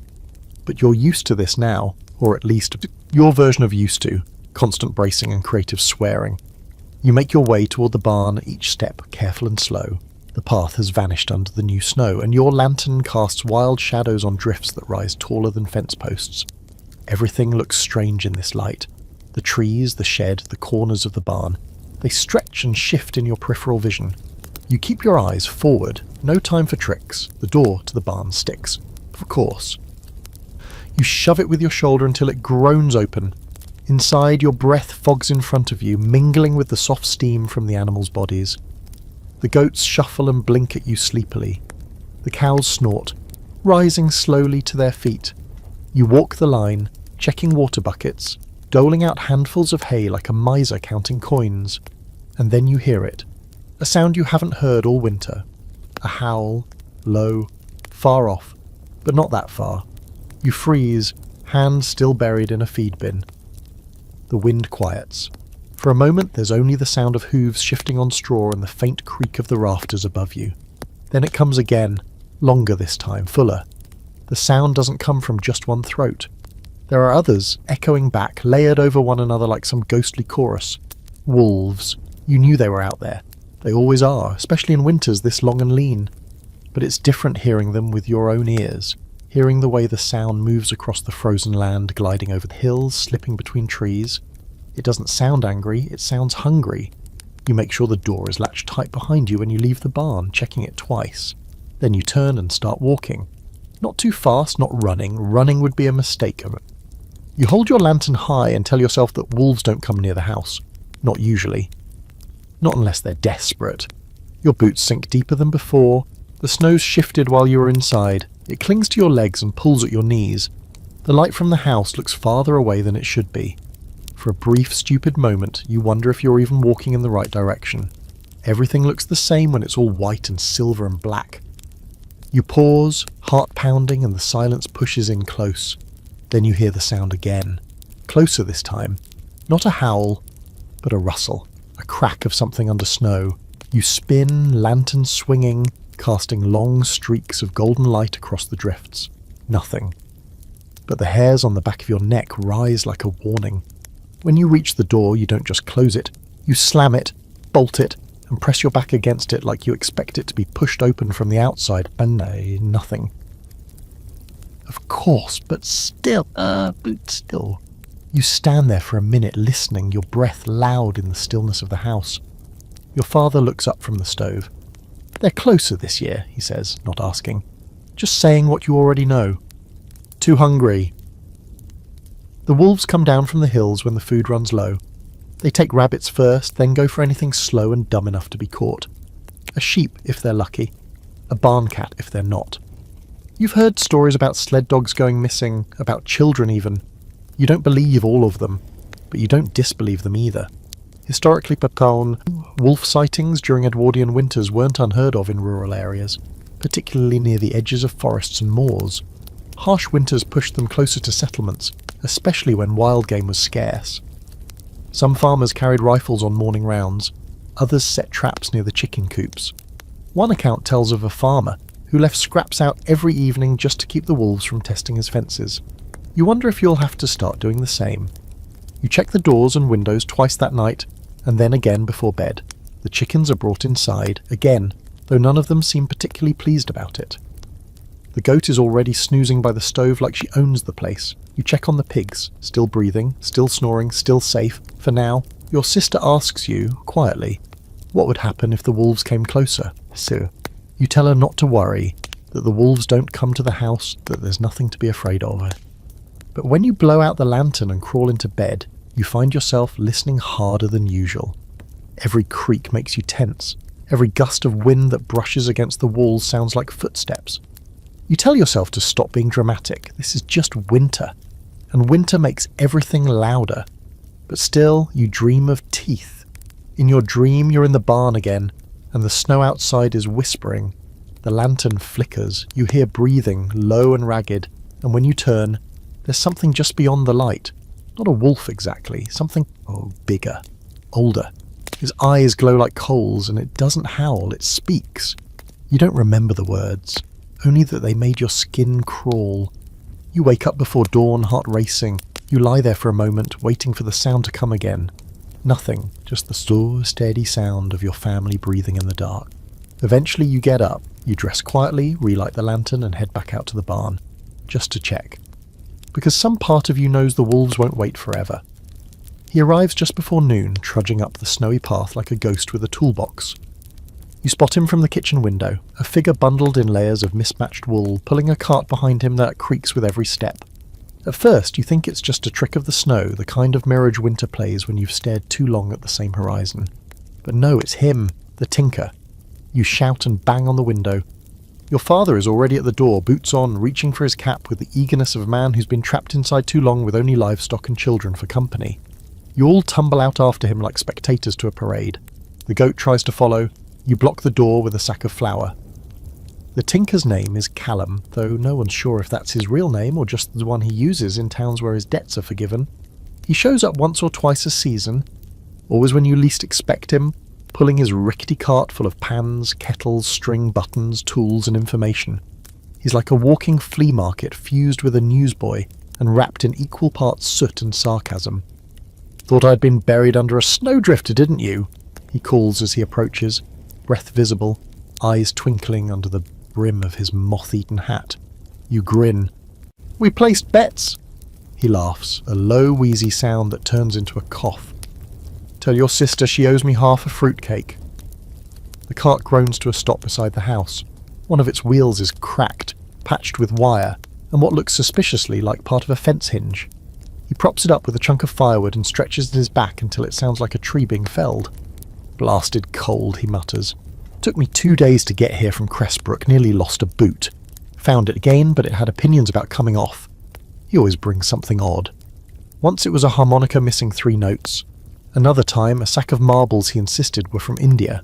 Today, it's a tin of buttons shaped like birds down a cracked magnifying glass. And, most importantly, a handful of hinge pins that match the broken door to your pantry. He lays it all out on the kitchen table like he's running an auction. Your mother eyes the buttons with interest. Your brother immediately pockets the magnifying glass.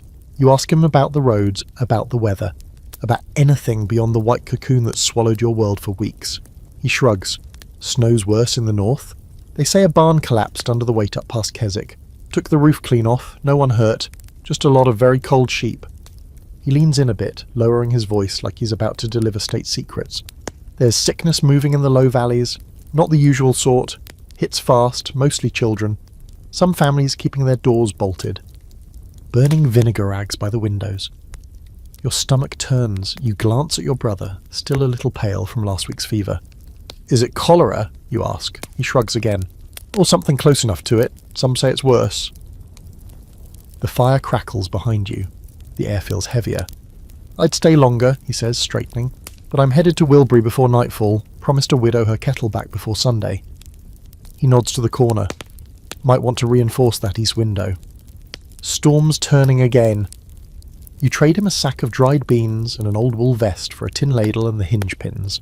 He also fixes the squeaky door, tunes the warped kettle lid, and, somehow, repairs the gooseberry jam press that has been stuck since last spring. It's like watching a magician perform surgery with a screwdriver.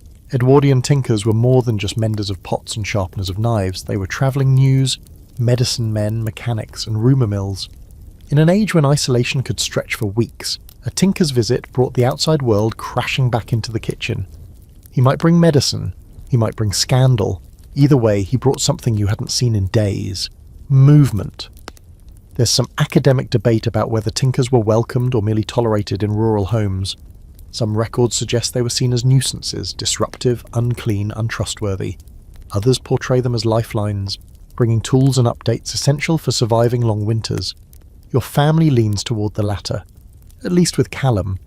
Before he leaves, he gives you a wink and tucks a folded newspaper into your hand. It's last week's, but the crossword's only halfway done. You thank him. The last crossword you attempted ended in an argument over whether a rutabaga had 2 A's or just 1. No one won, as he disappears down the road, cart rattling behind him like a one-man parade. The house feels strangely quiet. The silence folds back in like a blanket you forgot you were under. Still, there's a bit more light now, a bit more heat in the hearth, and a few stories floating in the air like smoke. You return to the stove, hang the repaired ladle on its hook, and open the newspaper. The ink is smudged, the paper thin and stained. But it's news. It's proof that the world is still out there, stumbling forward. You sit beside your brother and read aloud. In London this week, an elephant escaped from a travelling circus. You both smile. Somehow the world feels a little bigger again.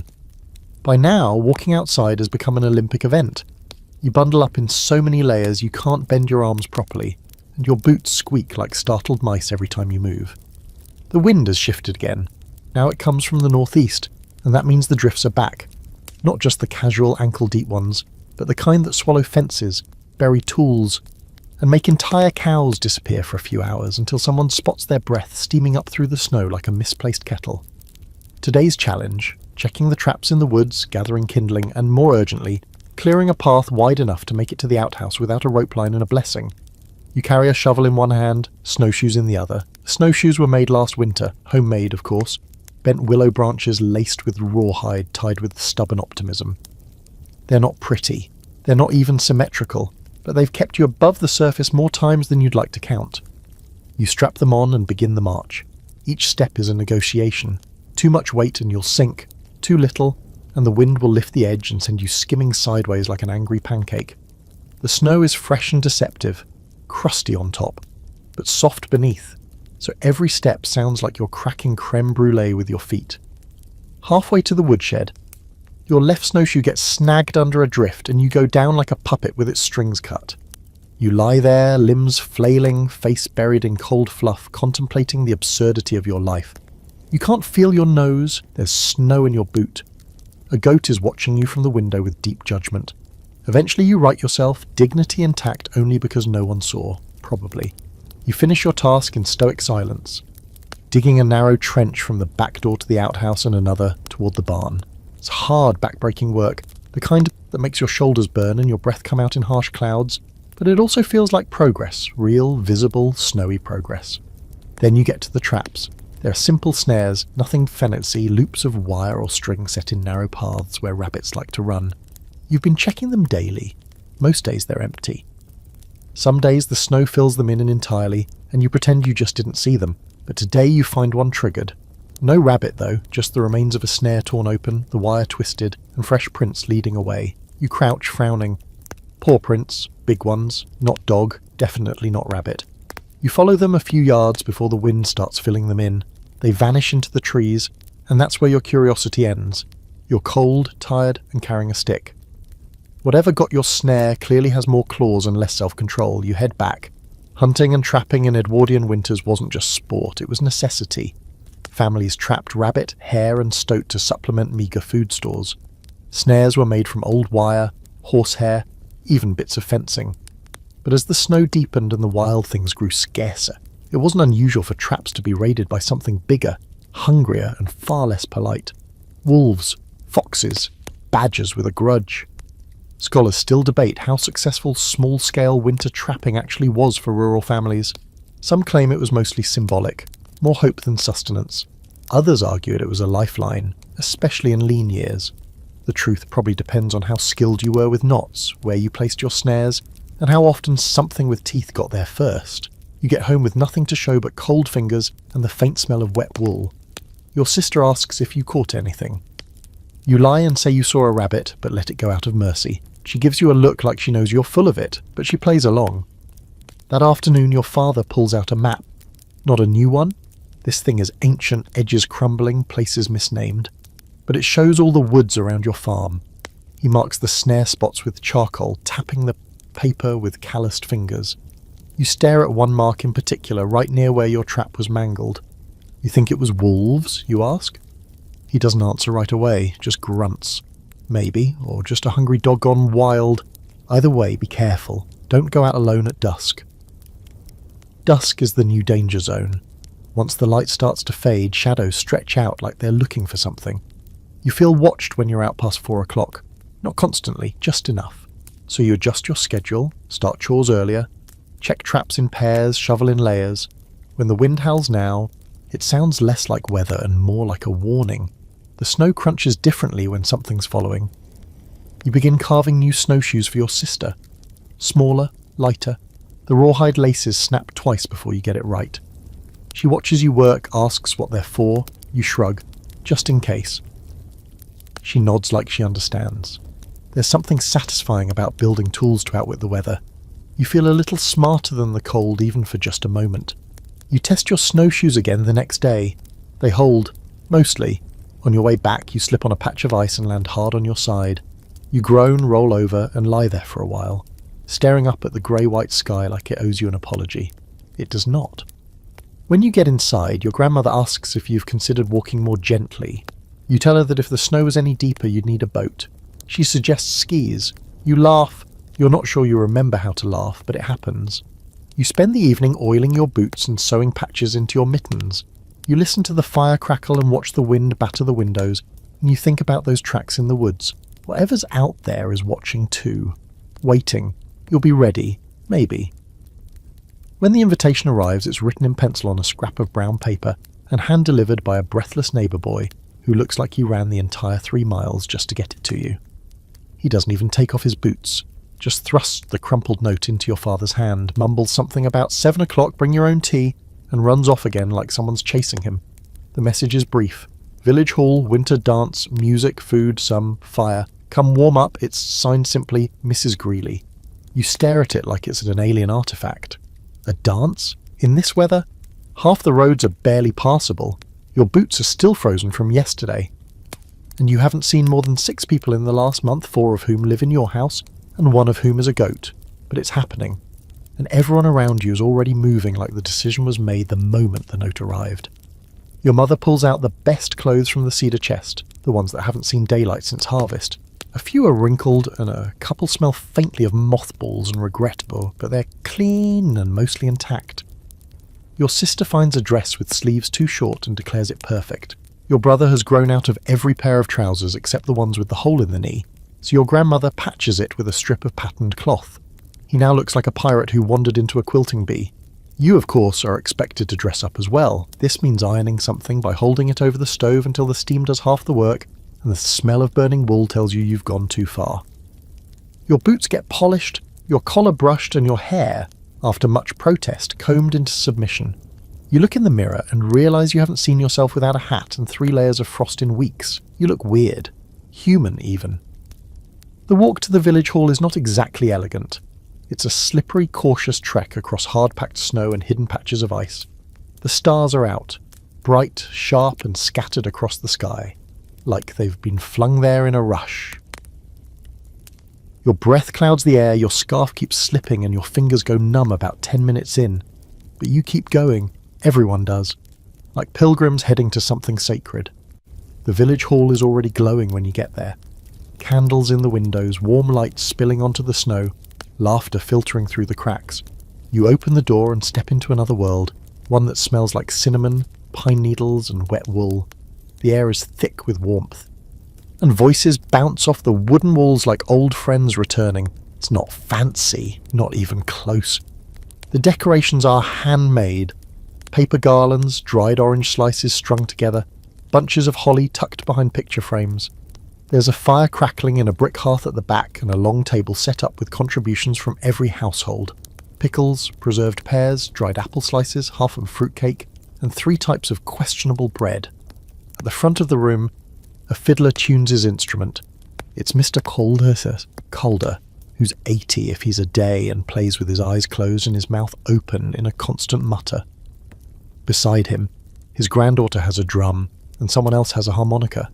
It's not an orchestra, it's a compromise. But when the music starts, no one complains.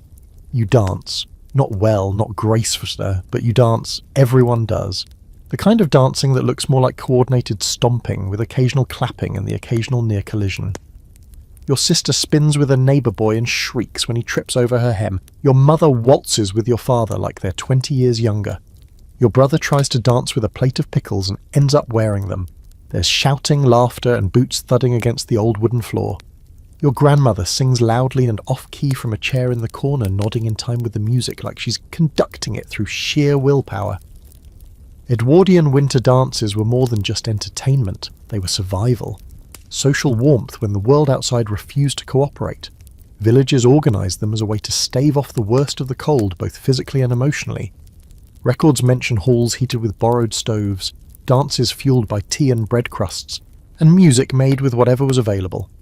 It wasn't about elegance, it was about reminding people they weren't alone in the snow. There's debate among folklorists about whether these gatherings were spontaneous or scheduled. Some say they were arranged last minute, sparked by a break in the weather. Others claim they were part of a deeply rooted tradition of seasonal socializing passed down through generations. In truth, it doesn't matter. Tonight, it just is. Around halfway through, someone produces a game, blindfolded charades. You're roped in immediately. You end up pretending to be a cow that's just seen a ghost. The guesses are drunken sheep, possessed pig, and angry goose. You lose, but not before someone falls over laughing. You call that a win. The night stretches on. The fire gets lower, and the fiddler's fingers start to tremble. But no one wants to leave. Not yet. Not while the hall is warm and the cold is waiting outside. Your little brother falls asleep in a pile of coats. Your sister's hair is damp from dancing. Someone passes around the last of the dried plums. And everyone pretends not to notice they taste like licorice-flavoured leather. Eventually someone opens the door. The cold rushes in like an uninvited guest. People groan, pull on coats, and begin the shuffle home. You step outside, breath catching in your throat. The stars are even brighter now, the snow crunching beneath your boots like old paper. You walk slowly, lantern swinging, laughter still echoing in your head. When you reach the house, it's dark and quiet. The goat blinks at you from her nest by the stove. The chickens mutter in their sleep. You peel off your layers, your muscles aching in the best way. You're not warm exactly, but you're not cold either. You crawl into bed and stare at the ceiling for a while. The rhythm of the dance still buzzing in your bones. For the first time in days, maybe weeks, you feel light. The snow is still out there, the cold is still real, but so is the music, and the people, and that matters. The next morning starts with a sound you've grown to hate, a dull, wet thump followed by your father's voice tight and low with frustration. You're still rubbing sleep from your eyes when you step into the kitchen and see the trail of muddy prints leading from the back door, a chunk of half-frozen meat sitting in a bucket by the stove, and your father crouched next to it, muttering something about this blasted icebox we built with wishful thinking and rotting planks. Ah yes, the ice house. Technically it's not a house, it's a pit really. A wooden structure dug into the ground behind the barn, lined with straw and packed tight with blocks of ice cut from the river weeks ago, meant to keep perishables cool through the warm spells. In theory it's clever.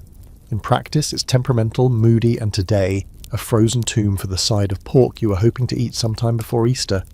Your father scraped it free this morning with a shovel, a pickaxe, and several choice phrases not fit for church. The meat is still half encased in a shell of ice. It looks like something found in an archaeological dig. Prehistoric bacon preserved for future generations. He smacks it with the back of a cleaver. The cleaver bounces off. Your grandmother sighs dramatically and goes to fetch the big kettle. That's how you spend your morning. trying to liberate your dinner from a meat glacier. You boil water, pour it carefully badly over the slab bubby, then scrape off layers like you're peeling a stubborn winter squash. The kitchen smells faintly of brine, wet straw, and mild despair. The dog circles the table, tongue lolling, tail wagging like he's the only one who thinks this is a good time. The issue with Edwardian ice houses was always maintenance. They worked, sure, but only if you monitored them constantly, checking insulation, rotating contents, and praying that the temperature didn't swing too far in either direction. Some families use sawdust instead of straw for better insulation. Others lined the inside with thick cloth or packed snow. Your family used what they had: hay, planks, good intentions, and last year's broken door panel. You remember building it last spring. A group effort full of optimism and bickering. Your father measured the depth twice. Your brother immediately dropped a hammer into the bottom. You nearly lost a boot in the muddy foundation. And now, it's either a success or a failure depending on whether you want your meat frozen or edible. Today, it's a frozen vault. Yesterday, it was too warm and the salted fish got weird. There's also a constant thread of scavengers. You've lost cheese to mice, eggs to a fox. Once, an entire tin of butter disappeared without a trace. Your father blamed the dog. The dog blamed the chickens. The chickens refused to comment. Today's casualty is a ham you'd been saving. It's still in there, somewhere beneath the ice and straw. You chippered away at it like a sculptor, revealing small pink patches and a few hopeful bits of fat. The rest remains stubbornly embedded. It's a race between melting and frostbite. There's a story your grandmother tells, half memory, half myth, about a winter so bad they stored meat in the ground itself, wrapped in cloth and buried beneath a pine tree. She claims they marked it with a stone shaped like a fish, and that one spring, the snow melted early and the neighbour's dog dug it up and ran off with half the roast. Your uncle chased that dog for 3 miles and never saw the meat again. You've heard the story 100 times. It's still funny. While your father deals with the frozen ham, you turn your attention to the rest of the cache. The butter's solid. The fat has congealed into a shape you didn't think possible outside of nightmares. The apples stored in this cool bin have turned mealy grey. But they'll still bake, eventually, probably. You sort and reorganise, wrapping things tighter, moving them closer to the ice, adjusting straw where needed. It's like a sad, cold version of stacking shelves in a shop no one visits. Historians debate the efficiency of rural ice houses, especially during brutal winters. Some claim they were genius, simple and sustainable, able to preserve meat and dairy for months without spoilage. Others point out that they often failed during prolonged freezes. When food froze too hard to use, or during brief thaws that invited rot and rats. Your family is currently experiencing both ends of that spectrum. The meat's frozen solid, the bread mouldy, the pickled eggs, still fine, suspiciously fine. You finally free the ham after lunch. It looks angry and slightly frostbitten, but it's yours. You thaw it slowly by the stove, flipping it every hour like it's sunbathing in some post-apocalyptic beach resort. The kitchen smells better now, rich, salty, alive. The dog lies at your feet, sighing loudly and rolling his eyes every few minutes to remind you he's been extremely patient and deserves at least a bone. Dinner is roasted ham slices, pan-fried in butter, with stale bread and a dash of dried sage. Everyone eats slowly, savouring every bite like it might be the last. Your sister asks if there's more. There's not, but you tell her there might be if she checks the straw pile for hidden treasure. She actually goes outside to look. You spend the evening mending the door to the ice house. The wind has ripped one hinge loose and the straw bales need reinforcing. You work by lantern light, fingers numb, the cold turning your breath into short puffs that drift upward into the night. Somewhere in the trees, something howls. You ignore it. By the time you're done, your hands are raw and your boots soak through. But the ice house is shut, the food's protected, and you've beaten the frost for one more day. You walk back to the house, lanterns swinging, tired, and satisfied in the way only manual labour can deliver. Inside, your brother's asleep by the fire, a slice of ham clutched in one hand like a prize. You decide to let him keep it. He's earned it. So have you. You wake before dawn, not because anyone calls you, but because your body knows it's time. There's a kind of cold that nudges you awake. Clever, cruel, it doesn't shake you or scream. It just seeps slowly into your spine until you can't ignore it anymore. You roll out of bed, shove your feet into stiff boots, wrap a scarf around your face, and prepare for another round of poorly thought out heroism. Today you're going hunting. The idea came up last night around the fire. Food's running low again, and while the pantry isn't empty, it's starting to echo. The root cellar looks like the aftermath of a polite robbery. You've got enough flour to stretch a few more loaves, and the goats are still giving milk, bless them, but protein's getting scarce. So someone suggests checking the old snares in the woods. Then someone else, not naming names, says, might as well set new ones. And now here you are, trudging through a foot of snow with frozen wire in your pocket and a slingshot that has about as much killing power as a gentle insult. The woods are silent. Not peaceful silent. Tense silent. The kind of quiet where the snow absorbs every sound and even your breath feels too loud. You move carefully, listening for movement, scanning the underbrush for rabbit tracks. But the trails are scattered and shallow. You see signs of life, but not enough. Something's wrong. You crouch near the base of a pine tree where you set a snare last week. It's gone, not sprung, gone. The stick's missing. The wire? Vanished. Even the snow looks wrong, like it was trampled, disturbed. You move to the next site, same story. Nothing but broken branches and strange indentations in the snow. The kind of prints that are too big for a fox, too clawed for a dog, and definitely not human. Something's been raiding your traps. You head deeper into the woods, tension wrapping tighter with every step. There's a rustling above. Just the wind, you tell yourself. The trees groan under the weight of the snow, their limbs bowing like they're tired of holding the sky.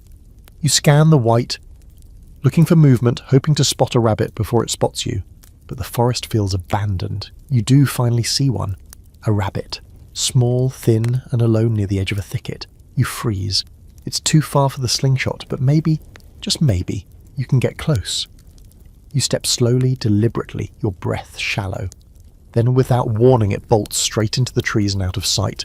And that's when you see the tracks. Not rabbit, not deer, paw prints, wide, heavy, deep in the snow, leading in a straight line toward the north end of the woods. You've seen wolf tracks before. These are bigger. Not huge, not monstrous, just wrong. The spacing's off, the claw's too long. You kneel beside one and place your palm next to it. The print is longer, wider, fresher. You stand, suddenly aware that the silence is back and it's watching you.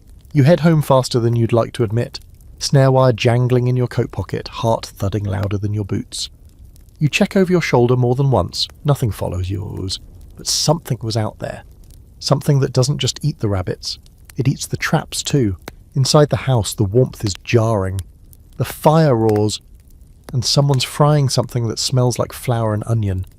You strip off your outer layers and try not to look like you just outran a nightmare. Catch anything? Your father asks, without looking up from his tinkering at the table. You shake your head. No, but something else did. He glances at you then. You tell him what you saw, the missing traps, the prints. He nods slowly, rubbing his jaw. Could be a rogue dog, starving, could be a wolf. Or something worse, your grandmother mutters from her chair. She doesn't elaborate. She never does. You sit at the table and unwrap the wire, smoothing it out, checking for bends.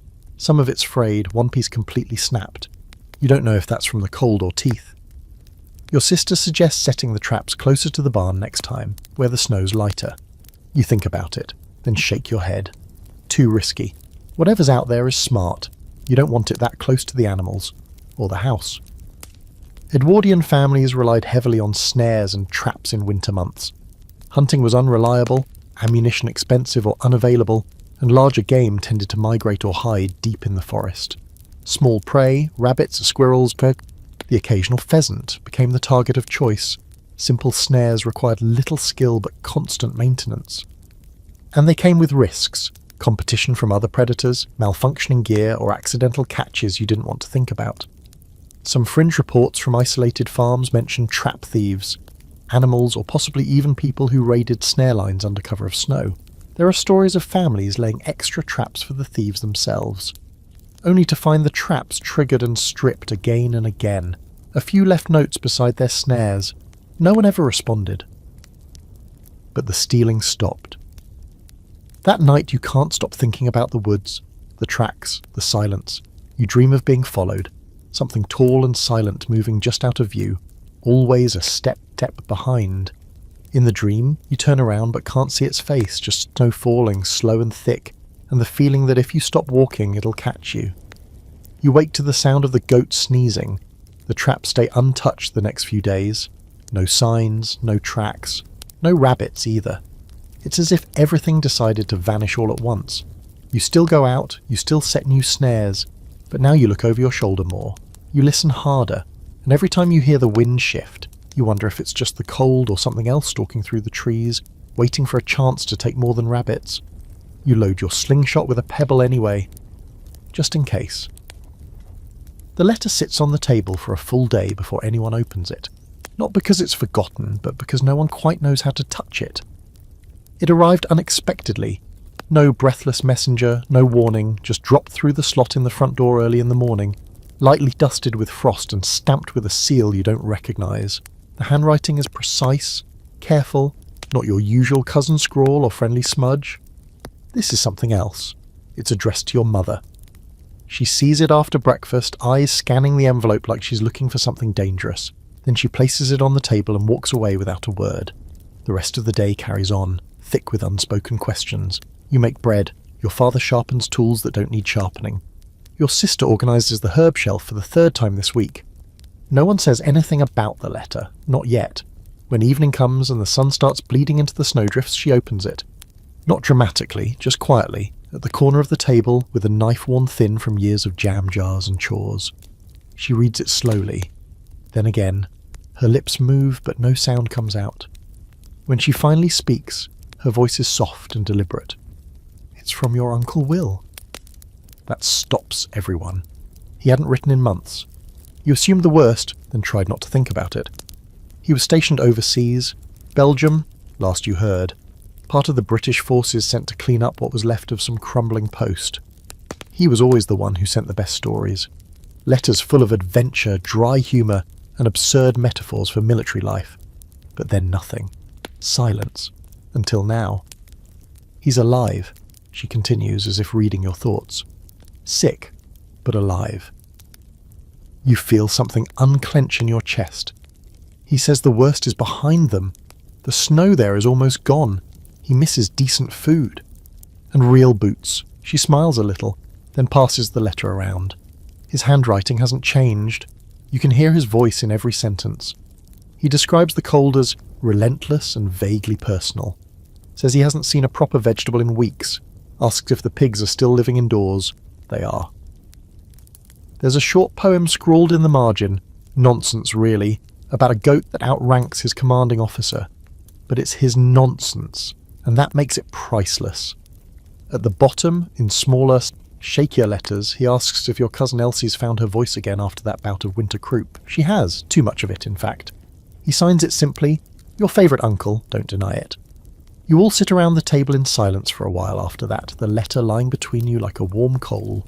A reminder that the world still spins beyond your fences, that people are still writing, still surviving, still ridiculous. Then your mother brings out the box of letters. You didn't even know she kept them all. Years' worth tied in bundles with string and ribbon and bits of old wool. Some are faded to the colour of dried leaves. Others still smell faintly of ink. You take turns reading them aloud, voices soft in the flickering candlelight. Stories of old winters, lost cousins, forgotten jokes, hopes that feel too fragile to say out loud. Your father pulls out a letter from his own brother, gone now nearly a decade. It's short, just a paragraph, but he reads it like it weighs 100 pounds. Then he folds it gently, taps it against his palm and returns it to the bundle. That night the house feels smaller but closer. Everyone speaks in softer tones. You all write your own letters, each in your own hand with your own voice. Some are updates, some are full of questions. Yours is for a cousin in Canada. You haven't heard from him in over a year, but you write anyway. Describe the snow. The way the pigs learned to open the pantry door. The village dance, the smell of your grandmother's terrifying mustard poultice. You ask him if the frost sounds the same where he is. Historically, letter writing in Edwardian times was more than communication. It was ritual. Paper were precious, ink cherished, and postage not always easy to come by, especially in winter. But families wrote anyway. They tucked messages into parcels, scrawled greetings on newspaper margins, scribbled notes onto backs of receipts and ration books. A letter could take weeks to arrive or never arrive at all. But that didn't stop anyone. Scholars argue over how reliable mail was in remote areas during deep winter. Some claim it was sporadic at best, especially during snowstorms or political unrest. Others believe rural postmen were some of the most reliable links in the entire communication network, often risking injury or worse to deliver letters that held families together. You'd believe either side depending on how recently your last letter came. There's a fringe theory in postal history circles that letters written in winter were more honest, more intimate, that the cold stripped away pretense and people wrote from a deeper place because the world felt more fragile. You wonder if that's true. You read Uncle Will's letter again. The jokes. The quiet fear tucked between lines. The signature. Simple and short, as if even he wasn't so sure when he'd write next. By morning your letter is ready. You fold it, seal it with wax, and hand it to your father to take to the next farm over, where the neighbour boy collects outgoing mail every other week, bundles it, and waits for the postman to appear like some magical creature with frozen eyebrows and a pension. You watch him ride away across the snow, letter in hand, hooves kicking up tiny clouds behind him, and for once it feels like your voice might actually reach someone on the other side of the snow. You spend most of the next day stitching, not because you particularly enjoy it, your needlework is about as graceful as a chicken learning ballet, but because winter has a way of turning everything you own into a frayed, frostbitten mess. The boots are the worst. Your pair, once stiff but reliable, now resemble a sad hybrid of canvas and desperation. The soles have split at the toe, and the stitching along the side has unravelled into a tangled suggestion of what once was structure. You patch them with a scrap of leather that might have once been part of an apron, and you thread it with gut string, muttering under your breath like it's a ritual. Which, in a way, it is. You're not the only one. The entire family is in mending mode. Your mother's working on a wool petticoat, turning it inside out and reinforcing the seams. Your little brother is attempting to darn socks, his 5th attempt today. There's more yarn on his face than in the sock, but he's determined. Even your father is hunched over in the corner, stitching the torn edge of a horse blanket with fingers more used to gripping axes than needles. It's like a tailor's shop run by tired farmhands and children with questionable hand-eye coordination. Your grandmother, of course, doesn't mend, she restores. She has a way with a needle that borders on the supernatural. You hand her your mittens, both riddled with holes the size of walnuts, and she squints at them for a moment, mutters something in the ancient language of grandmothers, and then sets to work. You watch her thread a needle without even looking down, then pull the yarn through in long, decisive strokes, her hands moving like she's conducting an invisible symphony. 20 minutes later, your mittens are back in your lap, patched, plumped, and warmer than they've felt all winter. You suspect witchcraft, you thank her anyway. It's not just clothes either. The house itself is slowly falling apart. The wind tore loose a shutter last week, and 2 floorboards near the back pantry have warped so badly they creak every time someone sneaks a snack. The oven door hangs slightly off its hinge, and the chair nearest the fire leans at a concerning angle, until your brother fixed it with a stack of playing cards and a very optimistic attitude. Even the goat's winter coat looks a little ragged. You'd offer to knit her something, but she'd probably eat it. It's strange, the satisfaction you get from sewing something back to life. It's not pretty, and it's rarely perfect, but it's yours. You've brought it back from the edge. There's a kind of gentle defiance in that, turning something broken into something that can last another day, another storm, another winter. Edwardian farmers were expert menders, not by trade but by necessity. In a time when buying new clothes was rare, and shipping in supplies could take weeks or more, families learned to make what they had stretch across seasons and siblings. Wool garments were turned inside out when they started to fray. Linens were patched with whatever cloth was available, regardless of pattern or pride. A coat might be passed through 3 or 4 children, each inheriting it with a few more patches and a lot more history.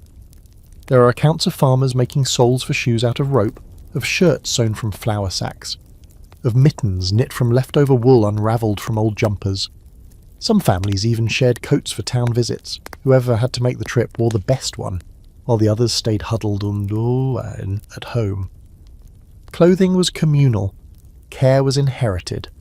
Scholars sometimes romanticize this resourcefulness, calling it artisanal resilience or intergenerational craftsmanship. But if you asked any Edwardian farmhand at the time, they'd probably call it what you do, exhausting. Still, there's something comforting about being surrounded by stitches. You look around the room and see the handiwork of generations. The quilt on the back of the chair, your great-grandmother's. The patch on your sleeve, your mother's.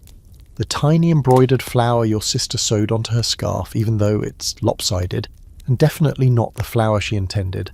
Every piece tells a story, a survival, a moment where someone said, "Not yet, this still has life in it." That evening, the mending becomes less about fixing and more about filling time.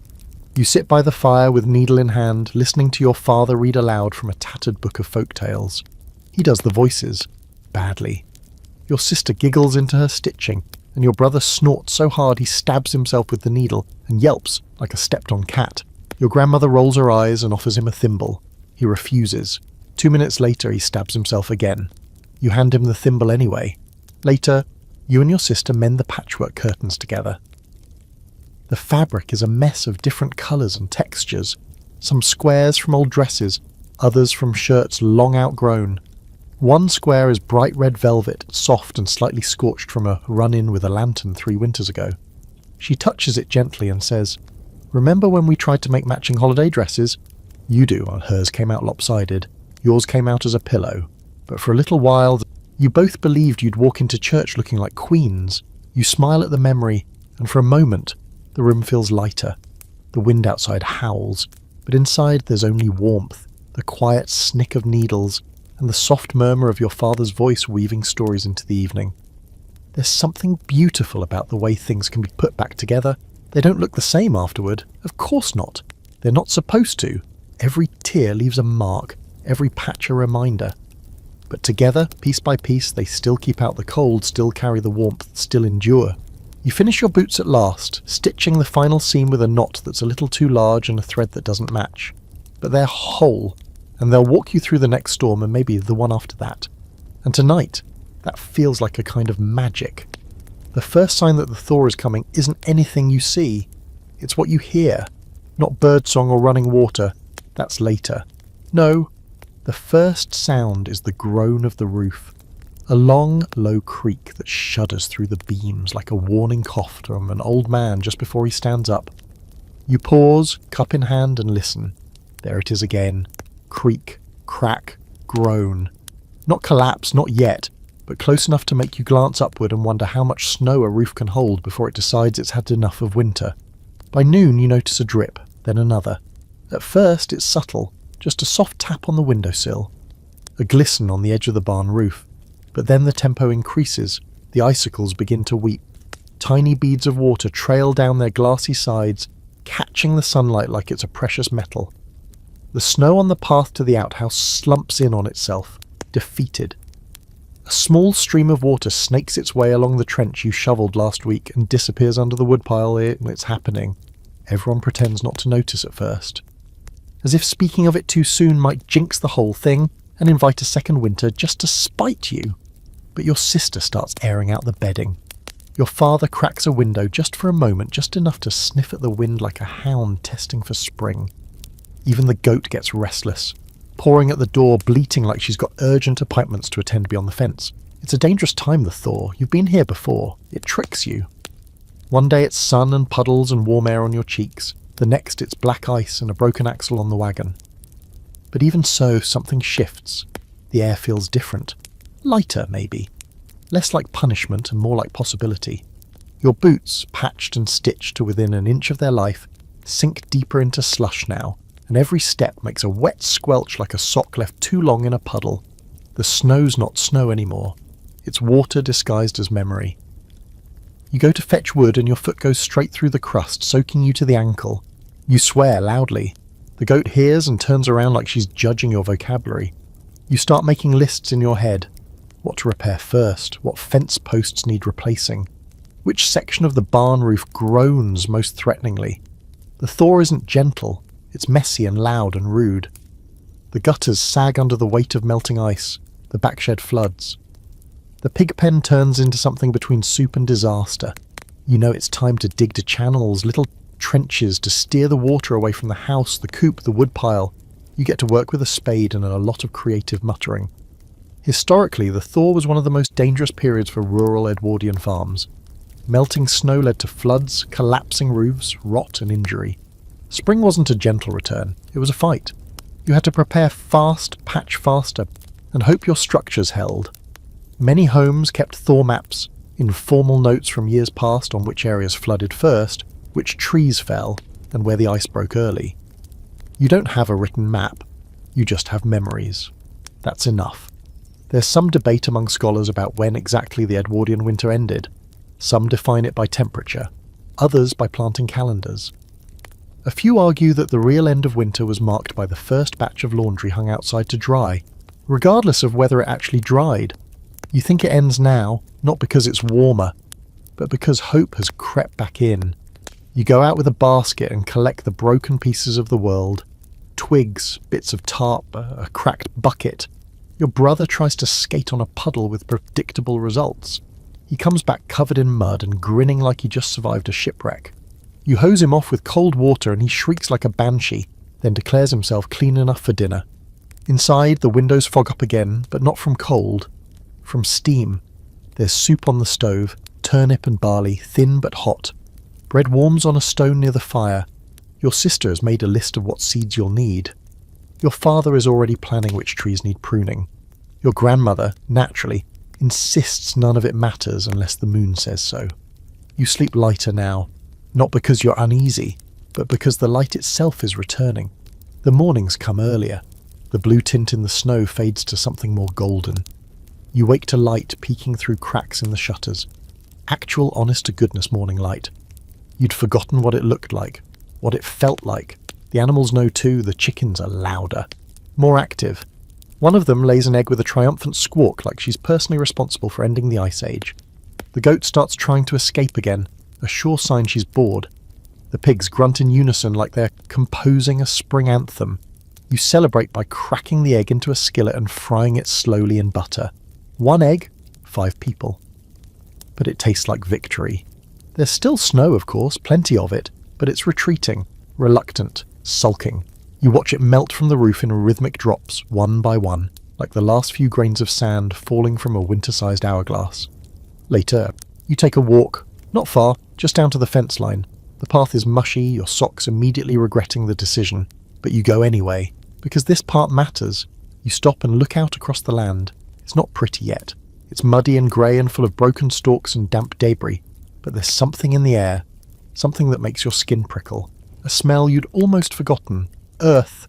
Not snow, not smoke. Earth. The world underneath has started to wake up.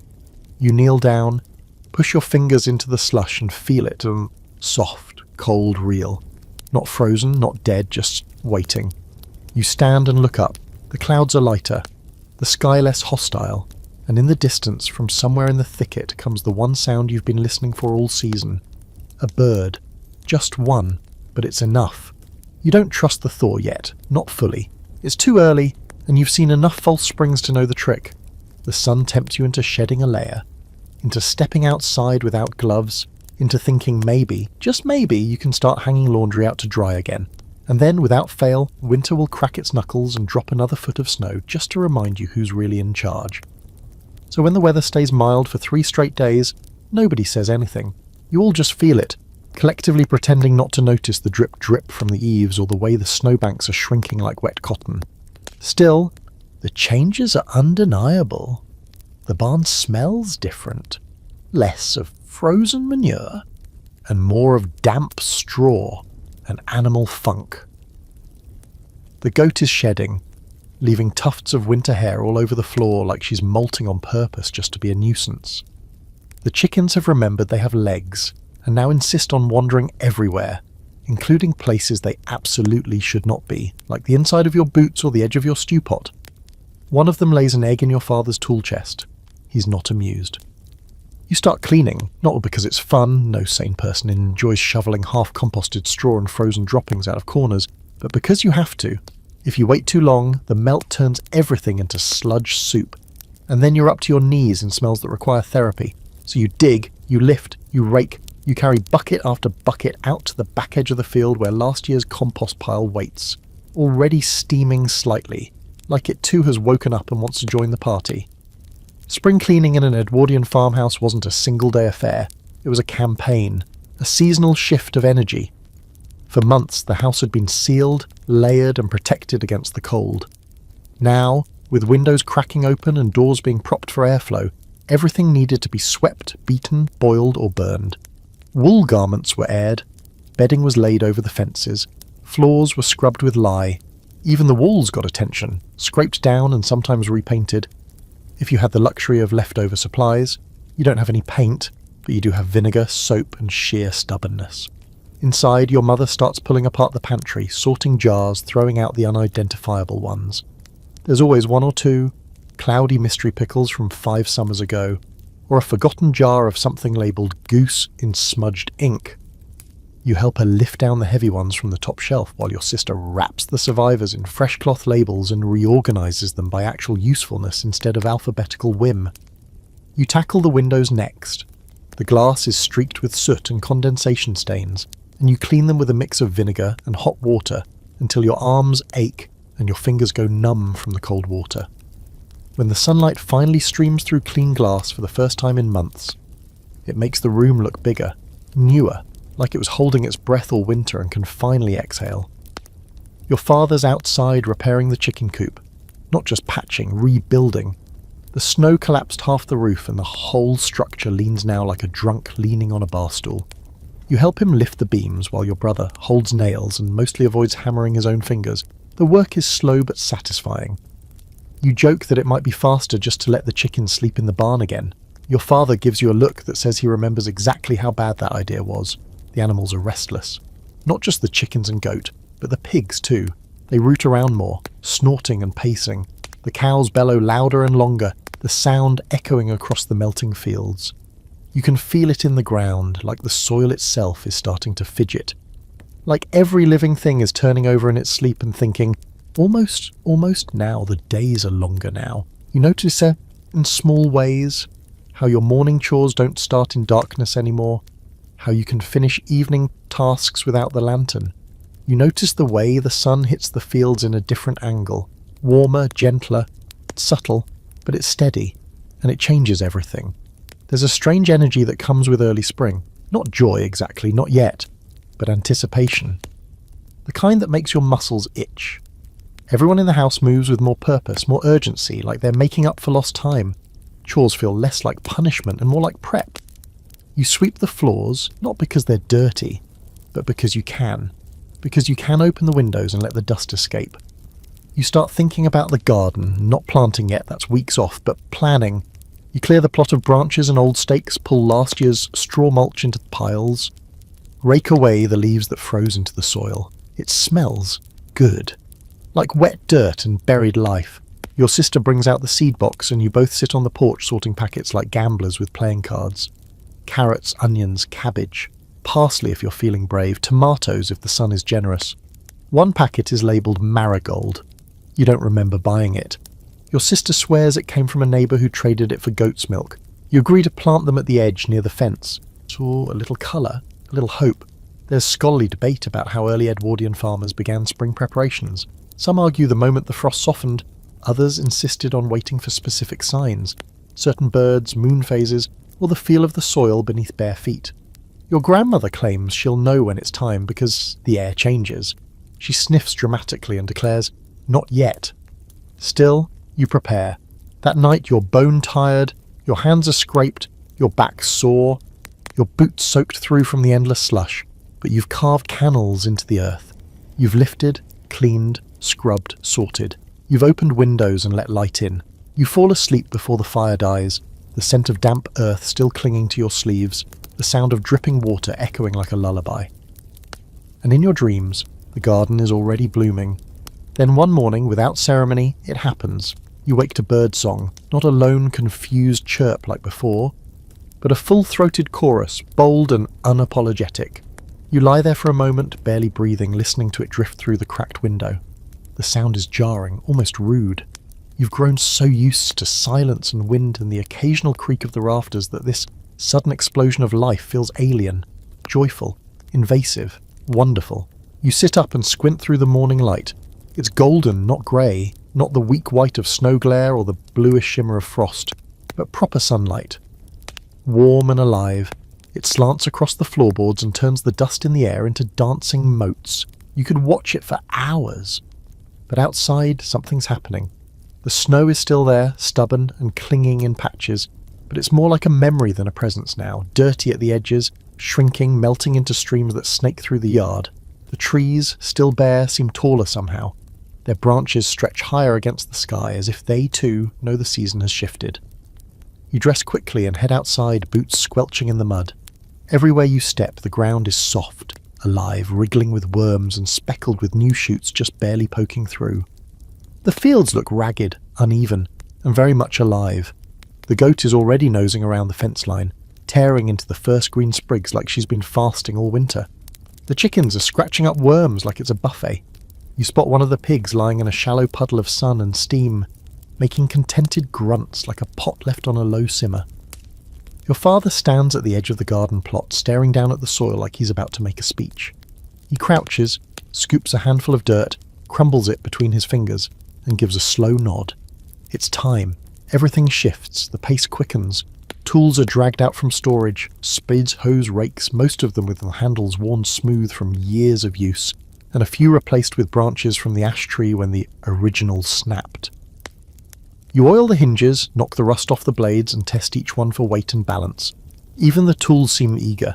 You begin turning the soil, and it feels like butter compared to what it was months ago. Damp, dark, heavy with promise. Every shovelful lifts something with it. Worms, beetles, bits of old root systems. You catch the smell of earth and sweat and last year's tomatoes all tangled together. It smells like forward motion.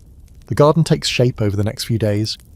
The early crops go in first, onions, spinach, cabbage, all the brave little vegetables that don't mind a cold snap. You press seeds into the furrows your sister makes, watching them disappear under soil, tiny promises tucked into beds. Your brother handles watering duty and ends up drenched 3 times before someone else takes the bucket. Your grandmother supervises from the porch, occasionally yelling corrections that no one can hear over the wind, but her smile gives her away. She knows what's coming. Even the animals sense the shift. The cows graze on whatever shoots they can find near the field's edge. The chickens start laying again, properly this time, not the sad shell-thin eggs from winter stress, but real plump ones that fill the basket fast. The goat escapes twice in one day, and you don't even bother being mad. Let her eat whatever she wants, she earned it. One afternoon you climb to the top of the hill behind the barn. It's muddy, your boots slip, and you nearly lose a glove to a puddle that tries to swallow you whole, but you make it. From up here you can see the entire valley, the fields, the tree line and the river that's no longer frozen but roaring with meltwater. The snow is gone from all but the highest peaks. Birds swoop and dive. The sky is blue. Proper blue. Not pale or hesitant, but bold and endless. You sit there for a while, legs dangling, back warm from the sun, and feel something settle in your chest. Peace, maybe. Or something close to it. You think of the wolves, the cold, the traps, the snow that tried to bury the barn. You remember waking up with frozen breath, with blisters on your fingers, with silence pressed against the windows like a weight. And now it's all past, not forgotten, but behind you. Edwardian families mark the end of winter in all kinds of ways. First plough, first birth of spring lambs, first laundry hung outdoors, first morning someone left the fire out on purpose. Your family's marker is this: the first full day spent outside without needing to retreat, without gloves or complaints or excuses. You stay out so long that your cheeks pinken, and you don't care. Scholars argue whether the transition from winter to spring in rural Edwardian life was more cultural than meteorological. They claim it wasn't about temperature so much as readiness, a shift in how people moved, worked and dreamed. Some say it was marked by the first seeds planted, others by the first funeral not delayed by snow. You think it's simpler than that. Spring begins when you no longer fear the sky. That evening you light the fire anyway, habit more than need, but it's smaller, just enough for company. The windows stay open longer, and the breeze carries in the scent of wet leaves and distant blossoms. Your mother hums as she folds linens. Your father sharpens a plough blade by lantern light. Your brother reads aloud from last year's seed almanac like it's a thriller. Your sister sleeps near the fire, sunburnt and smiling. And you sit by the door, looking out at a world no longer trying to kill you, and you feel something dangerous. You feel hope, and now here you are, at the edge of it all, the end of winter, The slow unravelling of frost from your days, the moment where survival tips its hat and steps aside for something gentler. You've made it through. No small feat. You've patched and scraped, braved bitter winds and days where your breath froze before you finished a sentence. You've eaten stew made from questionable root vegetables, trudged through snowbanks like a pack mule, and mended so many socks that you briefly considered throwing your feet into the fire and starting over. But you didn't. You held the line. And now the world is shifting in your favour, slow but sure, like the first stretch after a long sleep. The snow is gone from your doorstep, replaced by puddles full of reflected sky. The frost on the window panes is just a memory. The goats have moved back outside, the chickens have reclaimed their pride. And your boots, ragged but faithful, are drying by the door, caked in spring mud instead of winter ice. The house feels lighter too, not just in temperature, but in weight. There's laughter now, real laughter, not the kind squeezed out of you in mid-January just to keep spirits from freezing. There are plans again, talk of planting, of rebuilding, of market days and morning walks. Even the silence at night feels different. Less like loneliness, more like rest. And while the cold hasn't vanished entirely, it's lost its edge. You know it'll return next year. You'll stack the wood again, sharpen the blades, refill the pantry with jars and jam and stubborn optimism. But for now, you get to breathe. To look out over a field not covered in snow but in the possibility of crops. You can walk without clenching your teeth. You can sit in the sun and let your shoulders drop. You survived. And not just by chance, but by effort, by will, by soup and stitching and unglamorous grit. So go ahead. Kick off your boots, lean against the doorframe, watch the clouds roll past and the new leaves tremble in the breeze. This part is yours. You've earned it.